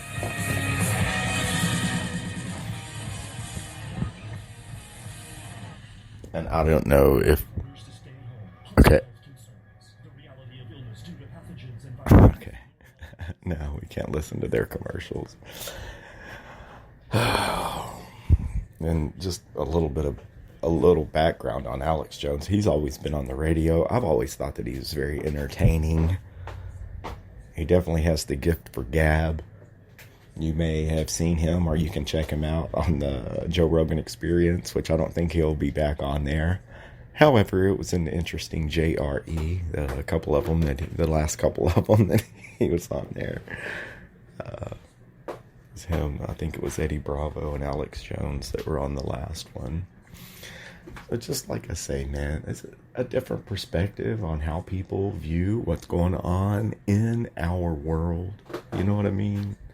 And that's the least I can do. Hell, I've got nothing else going on, probably until, late tonight. They send me out into the oil field at night right now, which is actually kind of nice. I don't mind it. It all works out. So let me see if I have any other audio nuggets, anything we need to listen to. Well, we may go over some whatever notes I wrote down, any imperative information. But we definitely need to remind ourselves that we are beings of light, and we definitely always have that wantingness inside us to grow and to move forward and to help our neighbor, because all in all, we're really all the same thing. We're all part of the same big universe that is one. And yeah, man, we got to try to support one another. Those that are close to you, we need to keep them close. And, people that you don't see eye to eye to, I guess fuck them for right now. It ain't worth it, man. It ain't worth the energy that it takes. I think, one of the main things that I have to convince myself of in life, probably for the past 10 years, and it's helped with my stress a lot, is that if I'm in a good mood and if I'm doing well, there should be no reason why any kind of phone call or any kind of outside interaction or any kind of anyone else's bullshit should change that. And whenever you can train yourself to think that way, it really does help your mental state a lot. You know what I'm saying? You hear me? So we'll all hang in there, man. We'll be all out of lockdown before you know it. We'll all get inoculated for this, and that's going to upload us into the next level of government mind control and all the Bilderbergs and the Illuminati. I don't know. We can only do so much, but the definite one positive is that if everything that man said is true, then they have very few, which is the 1% controlling the many, which is us, which is the 99%. So the one thing to be positive about is to be more active in your community, to be more active in your surroundings, and to be aware of what's going on around you, because we definitely have them outnumbered 99-1, guys. So all we have to do is flex a little bit, and we can make things happen. We can make a difference, and that's a fact. I have to do it. I have to get into a little bit of the production aspect of this, of Alex Jones. We'll listen to a little more of this, then I'll sit down with the little maniacs. He might tell you a bedtime story. We could possibly even tuck you in. So hold the phone. I just want you to see. It's kind of hilarious sitting back now looking at it, because all of the bells and whistles and the sounds, and then they're going to sound the alarm for us. So we'll just see. We might even listen to one of their commercials, and you all let me know what you think. Back to the Alex Jones sounding the alarm, fellas. This is how their show started today. I would play air raid sirens maybe once a month on air when I was talking about something really hardcore. Then about a year ago, I started playing air raid sirens about once a week. Then about 4 months ago, right before all this big virus hysteria started, I began playing it every hour on the hour. And as of late, I've been airing it several times an hour. And I said a few months ago, this notes in my mind how much martial law we're under. Well, now that we're under martial law in the blue cities and blue states, and they're openly using it to set the precedent of absolutely no freedoms with extreme enjoyment, I'm now to just play air raid sirens all the time. Because that's what you hear either when you're under enemy missile bombardment or bomber bombardment, or when you are meant to stay in your homes. Now, all across the United States, the reports are flooding in, and the police departments are playing even more frightening sounding air raid sirens than the classic ones used in England in World War II and popularized in Godzilla movies after that. Here's an air raid siren from last night in America.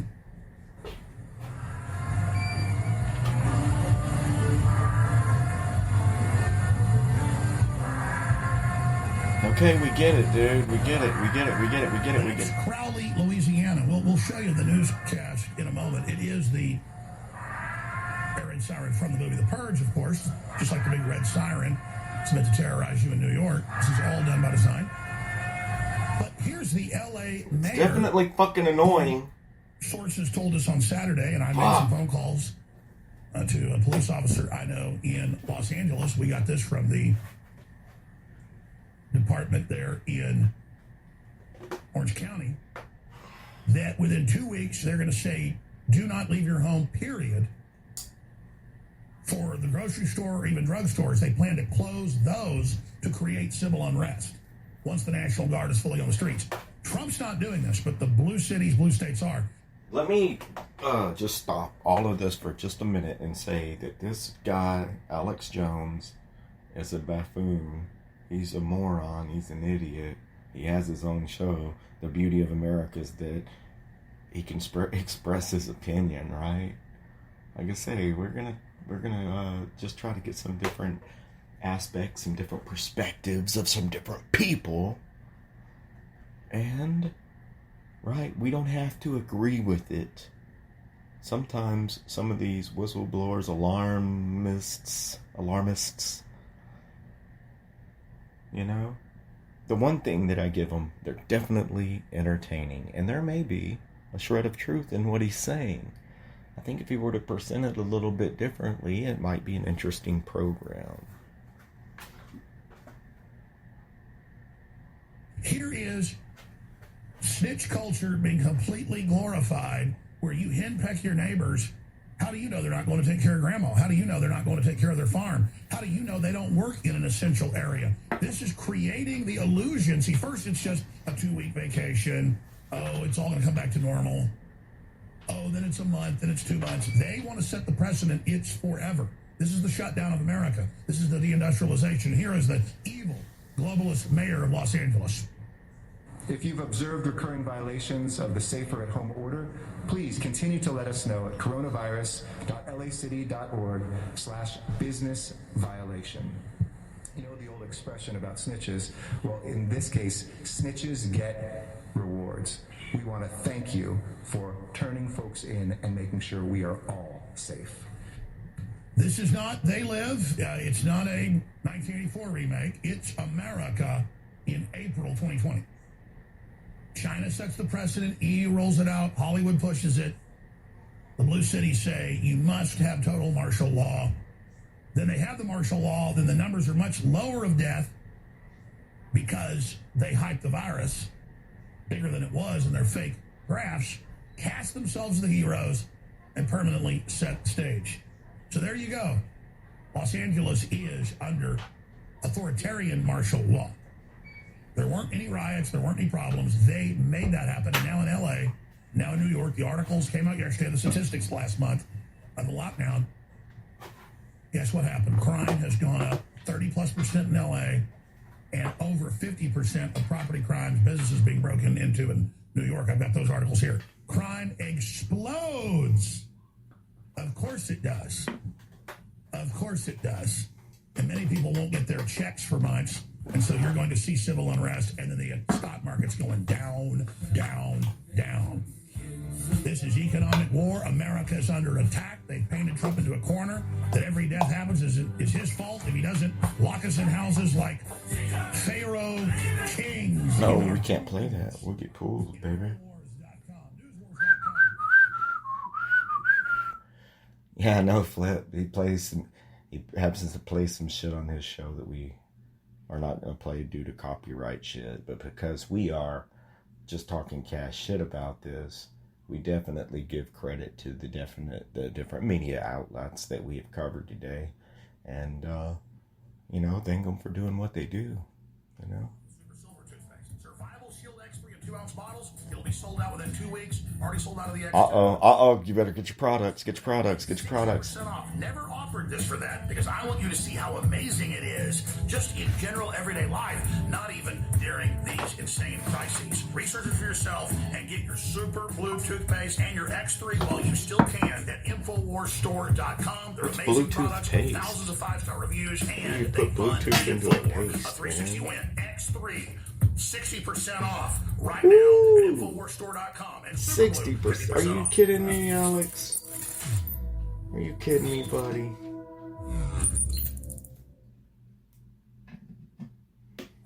Come on. They do have quite a production. Crashing through the lies and disinformation. It's Alex Jones coming to you live from the front lines of the InfoWar. Front lines of the info war.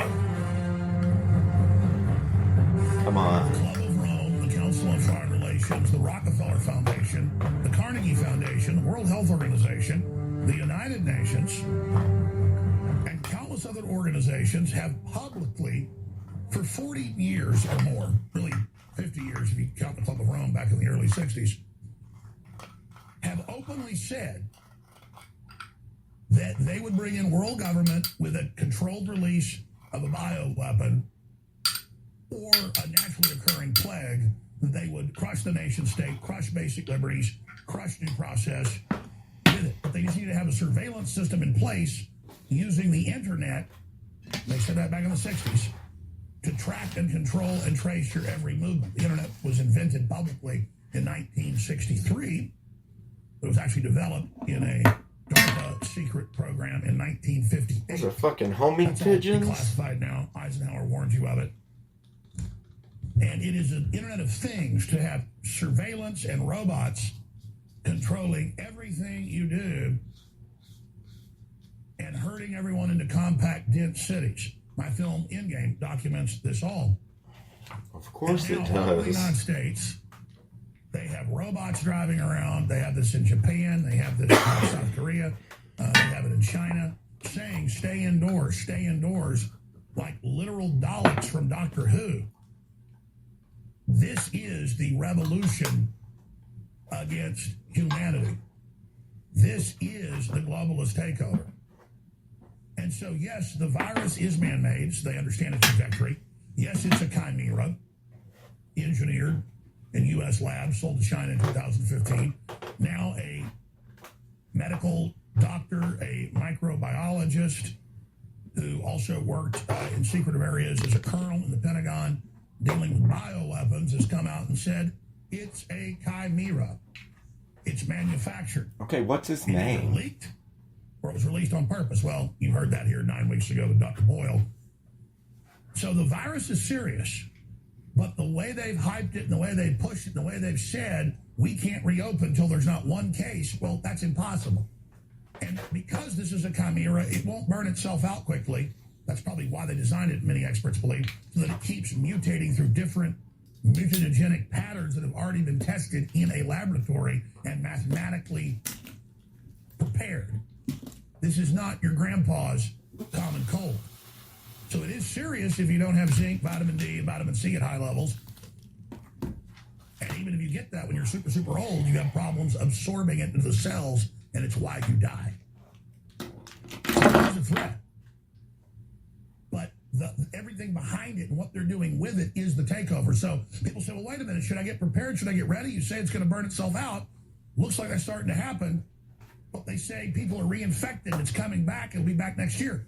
Because the martial law is never going away. You're being eased into it. Then they'll release it for a while and say, see, you behaved yourself. Everything's okay. So that each time they clamp it down even tighter, you won't resist until finally they hit you with the decapitation. And that's in the special little 3-minute piece we put together 2 years ago titled, This is Why They Banned Alex Jones. And we lay it all out and predict it all, including bioattack. So it's here. But let's bring the air raid sirens back in for the ambiance it gives us. No, and now the air raid sirens are airing in Europe, the United States, everywhere. Australia is airing these. Oh, fuck, man. Why don't you hear from the Los Angeles mayor who's set to announce you may not leave your home, period. They're going to order grocery stores and even pharmacies shut. That's their plan in about a week and a half to make Trump look bad when he's trying to reopen the economy. Well, how is L.A. saying you can't even leave your house? The mayor's going to say for at least a week or two, we don't want you to leave your house to stop total spread. Get your groceries, get your drugs, you have 2 days. That means he's talking about illegal drugs, but he's saying pharmacy drugs.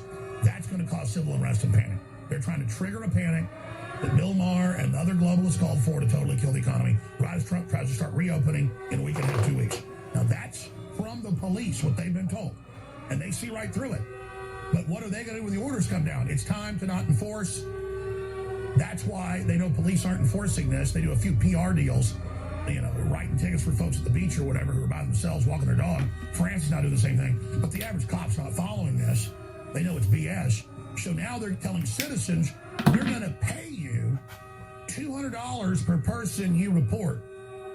And he goes on in the press conference. Do you know when they went to school? Do you know if they're working? Do you know if it's really a job they're going to? Give us the intel. We want to prosecute them. But they're letting rapists, murderers, criminals out and pass the law. You give somebody hepatitis, A, B, or C, or HIV, and kill them, and it's not even a misdemeanor. Pedophilia, they have a bill to legalize pedophilia in California. That's okay, though, huh? But you leave your damn house to walk your dog, you're going to jail. Here is the evil mayor. If you've observed recurring violations of the Safer at Home order, please continue to let us know at coronavirus.lacity.org/business-violation. You know the old expression about snitches? Well, in this case, snitches get rewards. We want to thank you for turning folks in and making sure we are all safe. Turning folks in, making sure we're all safe. How about we turn you in, you bug-eyed demon? Now, this is Louisiana. We have similar bleeding alarms that sound like Star Trek alarms in France. Like, and they've got other things sound like foghorns in New York. A Better Life off-world sounds just like Blade Runner. And the blimp's floating by and goes, wah, wah. I mean, you're not in a free country anymore. And if they set the precedent for this, it's over. They admit that. You know, one thing, though, all the trying to convince you is over with now, huh? I told you it was coming. It's all scripted. It's all prepared. Unbelievable. And, of course, real people are dying, but they're showing footage of dummies and bloody dummies and footage of people in Italy when there's not enough respirators to create the hysteria. Turns out Cuomo's got plenty. Turns out Mainstream news is running fake videos of people saying they've seen the dead, and it's all fake. We're going to get to that. Again, the media will say, Jones says no one died, it's not real. No, I said they're hyping it to create hysteria. It's like you have a fire in the engine room of a ship. You're putting it out. It's put out. There's still smoke. And somebody runs around the ship going, abandoned ship, it's sinking, it's sinking. The boiler blew, and people are jumping off the ship hysterical. That's the issue. There is a fire, but the ship's not going down unless we go crazy and abandon the damn. Okay. There you go. Well, there's definitely a reason why we tuned in to the gentleman there, Mr. Alex Jones, for years and years.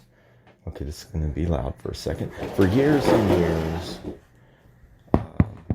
It's because he's definitely entertaining. Like I say, he's got the gift of gab. Do you necessarily believe everything that he's saying when he's selling the product that he's selling? It's the questions that we have to ask ourselves. I think we're done with audio nuggets for the day. As far as listening to some other perspectives, now we know. We listened to a little bit of what India had to say, what China had to say, what Australia had to say. And, of course, we follow our president's daily briefings on what he's got going on. Because I think that I don't just watch what our great leader is saying. Come on, give him some respect, at least, man. I mean, that used to be part of patriotism. And I can damn well tell you that I gave Obama respect. He earned it. He had to earn it. However, he got it.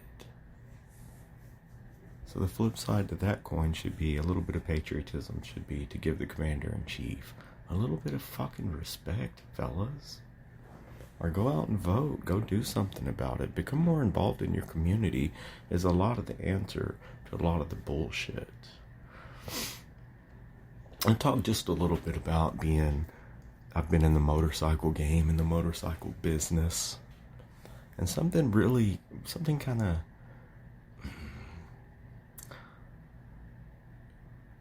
that kind of took our knees out from under us whenever we thought that we were getting something of way better value at the time was in the early 2000s. I'm going to say, let's say specifically, or let's say 2005. 2005, I had the opportunity to become involved in building a motorcycle, a prototype. And I can tell you that, not just that, speaking with a gentleman who actually manufactured motorcycles and a lot of people that were leaning toward doing the same. Around the mid-2000s, and starting around probably 2002, 2003, what would happen is if you wanted to build a product of anything, of any kind, in the United States, and you come up with your cost of what it's going to cost for you to manufacture it, let's just say in Houston, Texas, I'm going to build, let's just say a mini bike, or go-kart in Houston, Texas, and you put together your cost and you give that to the board, and they're going to go over it, or any financial person or anyone to do with the creation of your actual business is going to say, is basically going to force you to have these parts for whatever it is for your mini bike, your go-kart, your motorcycle, manufactured overseas. Because you can get it done for 60% less. Some ridiculous number.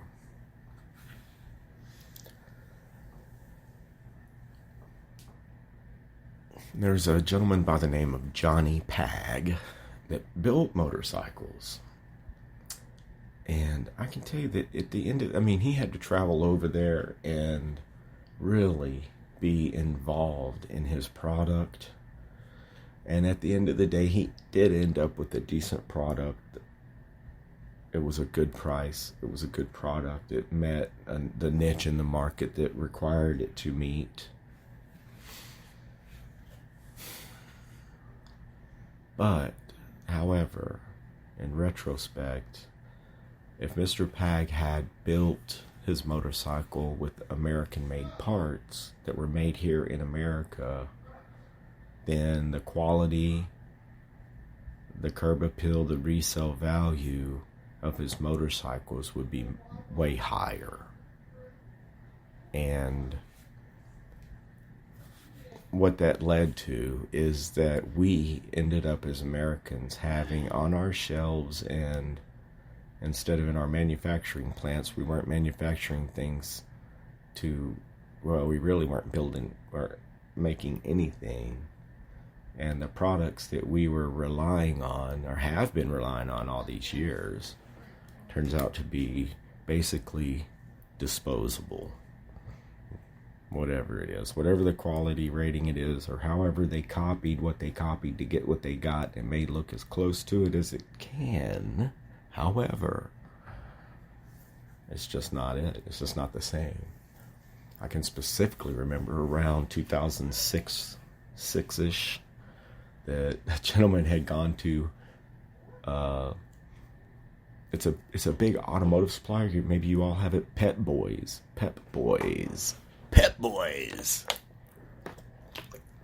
Your automotive superstore. He went to Pep Boys and he bought an on-road, off-road motorcycle. A 250cc on-road, off-road motorcycle to learn how to ride on. He taught himself, how to ride on, and he brought it to me to tune it up. And I tuned it up. I could tell you that the inferior quality of craftsmanship I cannot even explain how piece of shit this thing was. And it was basically a month old, maybe. So we loaded into the back of his truck, and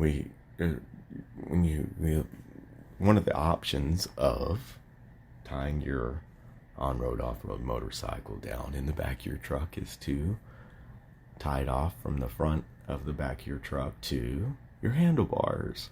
And when we tied the handlebars down, the whole front end of the motorcycle just broke off.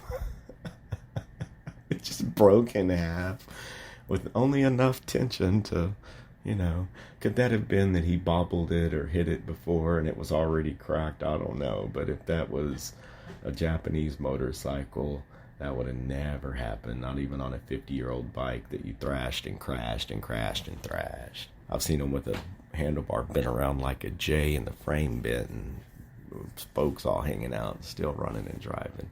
Anyway, the point is, I think that now we're faced with not only being fed a bunch of inferior product, but at a really good price. It's a bunch of shit we didn't need, but it's at a really, really good price. How can you pass it up? To not just that, but then becoming dependent for the things that we do need, the things that we actually need to survive. Now we're dependent for other places, for other countries, and that doesn't feel very American. It makes me feel a little bit lost. And a little point that I was thinking about a little bit is that now that, not everyone on the planet has the internet or has the smart TV or the smartphone, when something like this world event occurs, then a lot of people that didn't have it are gonna have it. And now it's getting to look like, hey, if it's mandatory. If you want to live, you should probably, plug in and have all the modern upgrades. But the virus won't come get you. The virus.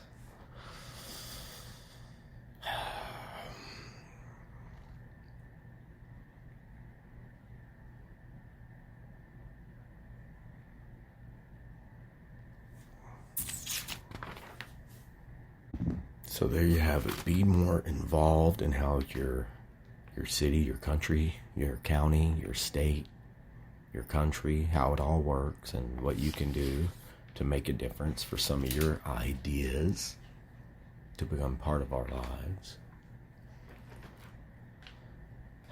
You and I, everyone, except for the cock knockers, the assholes, and the butt munches, we need to have each other's sixes, and some of those are our relatives that we got to back up anyway, so some of our best friends are cock knockers, huh?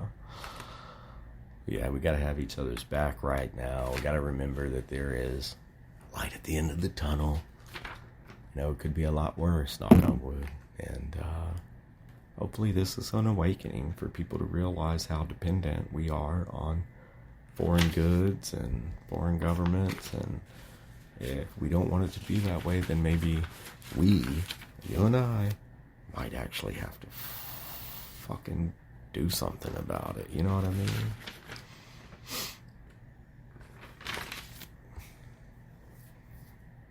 So yeah, there you go, just a couple of different perspectives about what's going on in our world around us, this crazy corona crisis.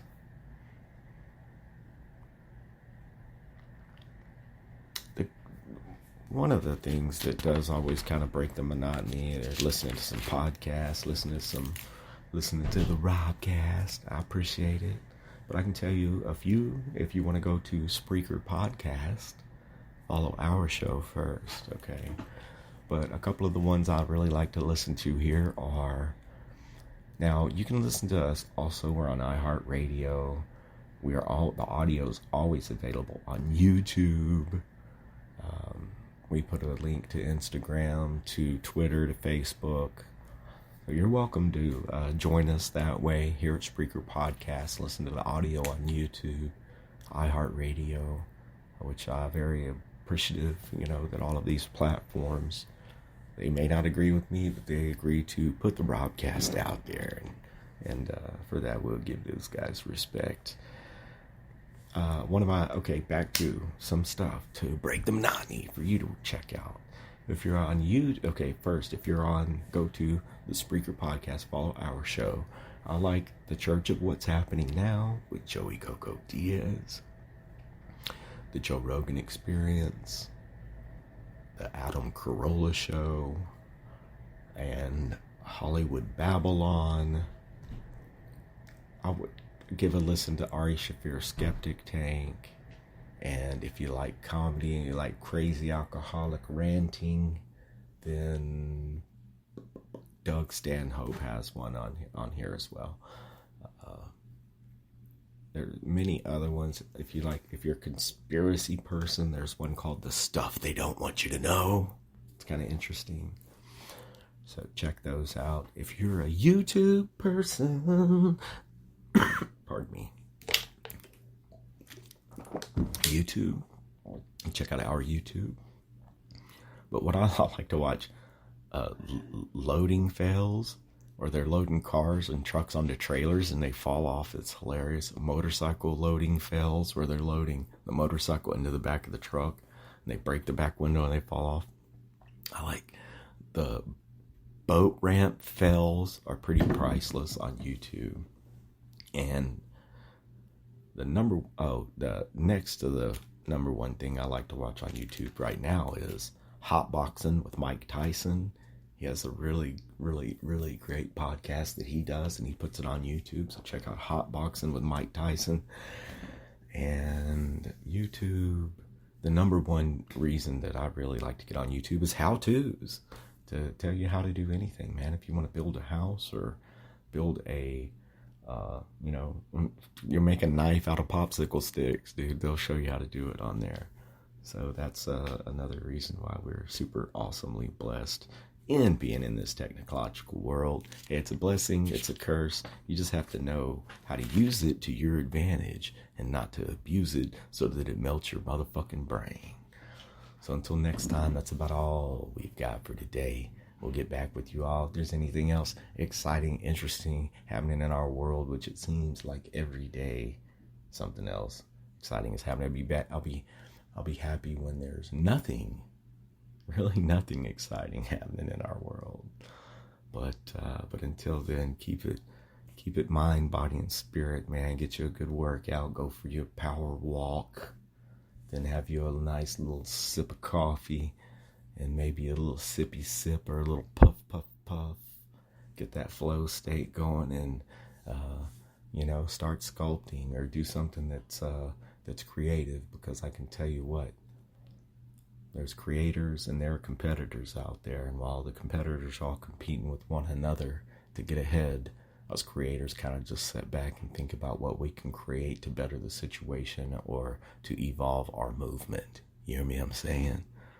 So it's definitely a secure place to be when you are creative and you're not competing with the everyday Joes.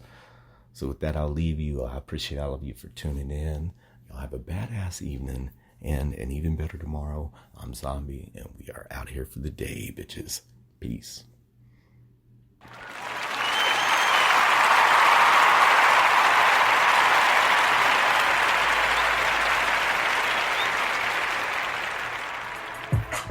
Robcast Radio.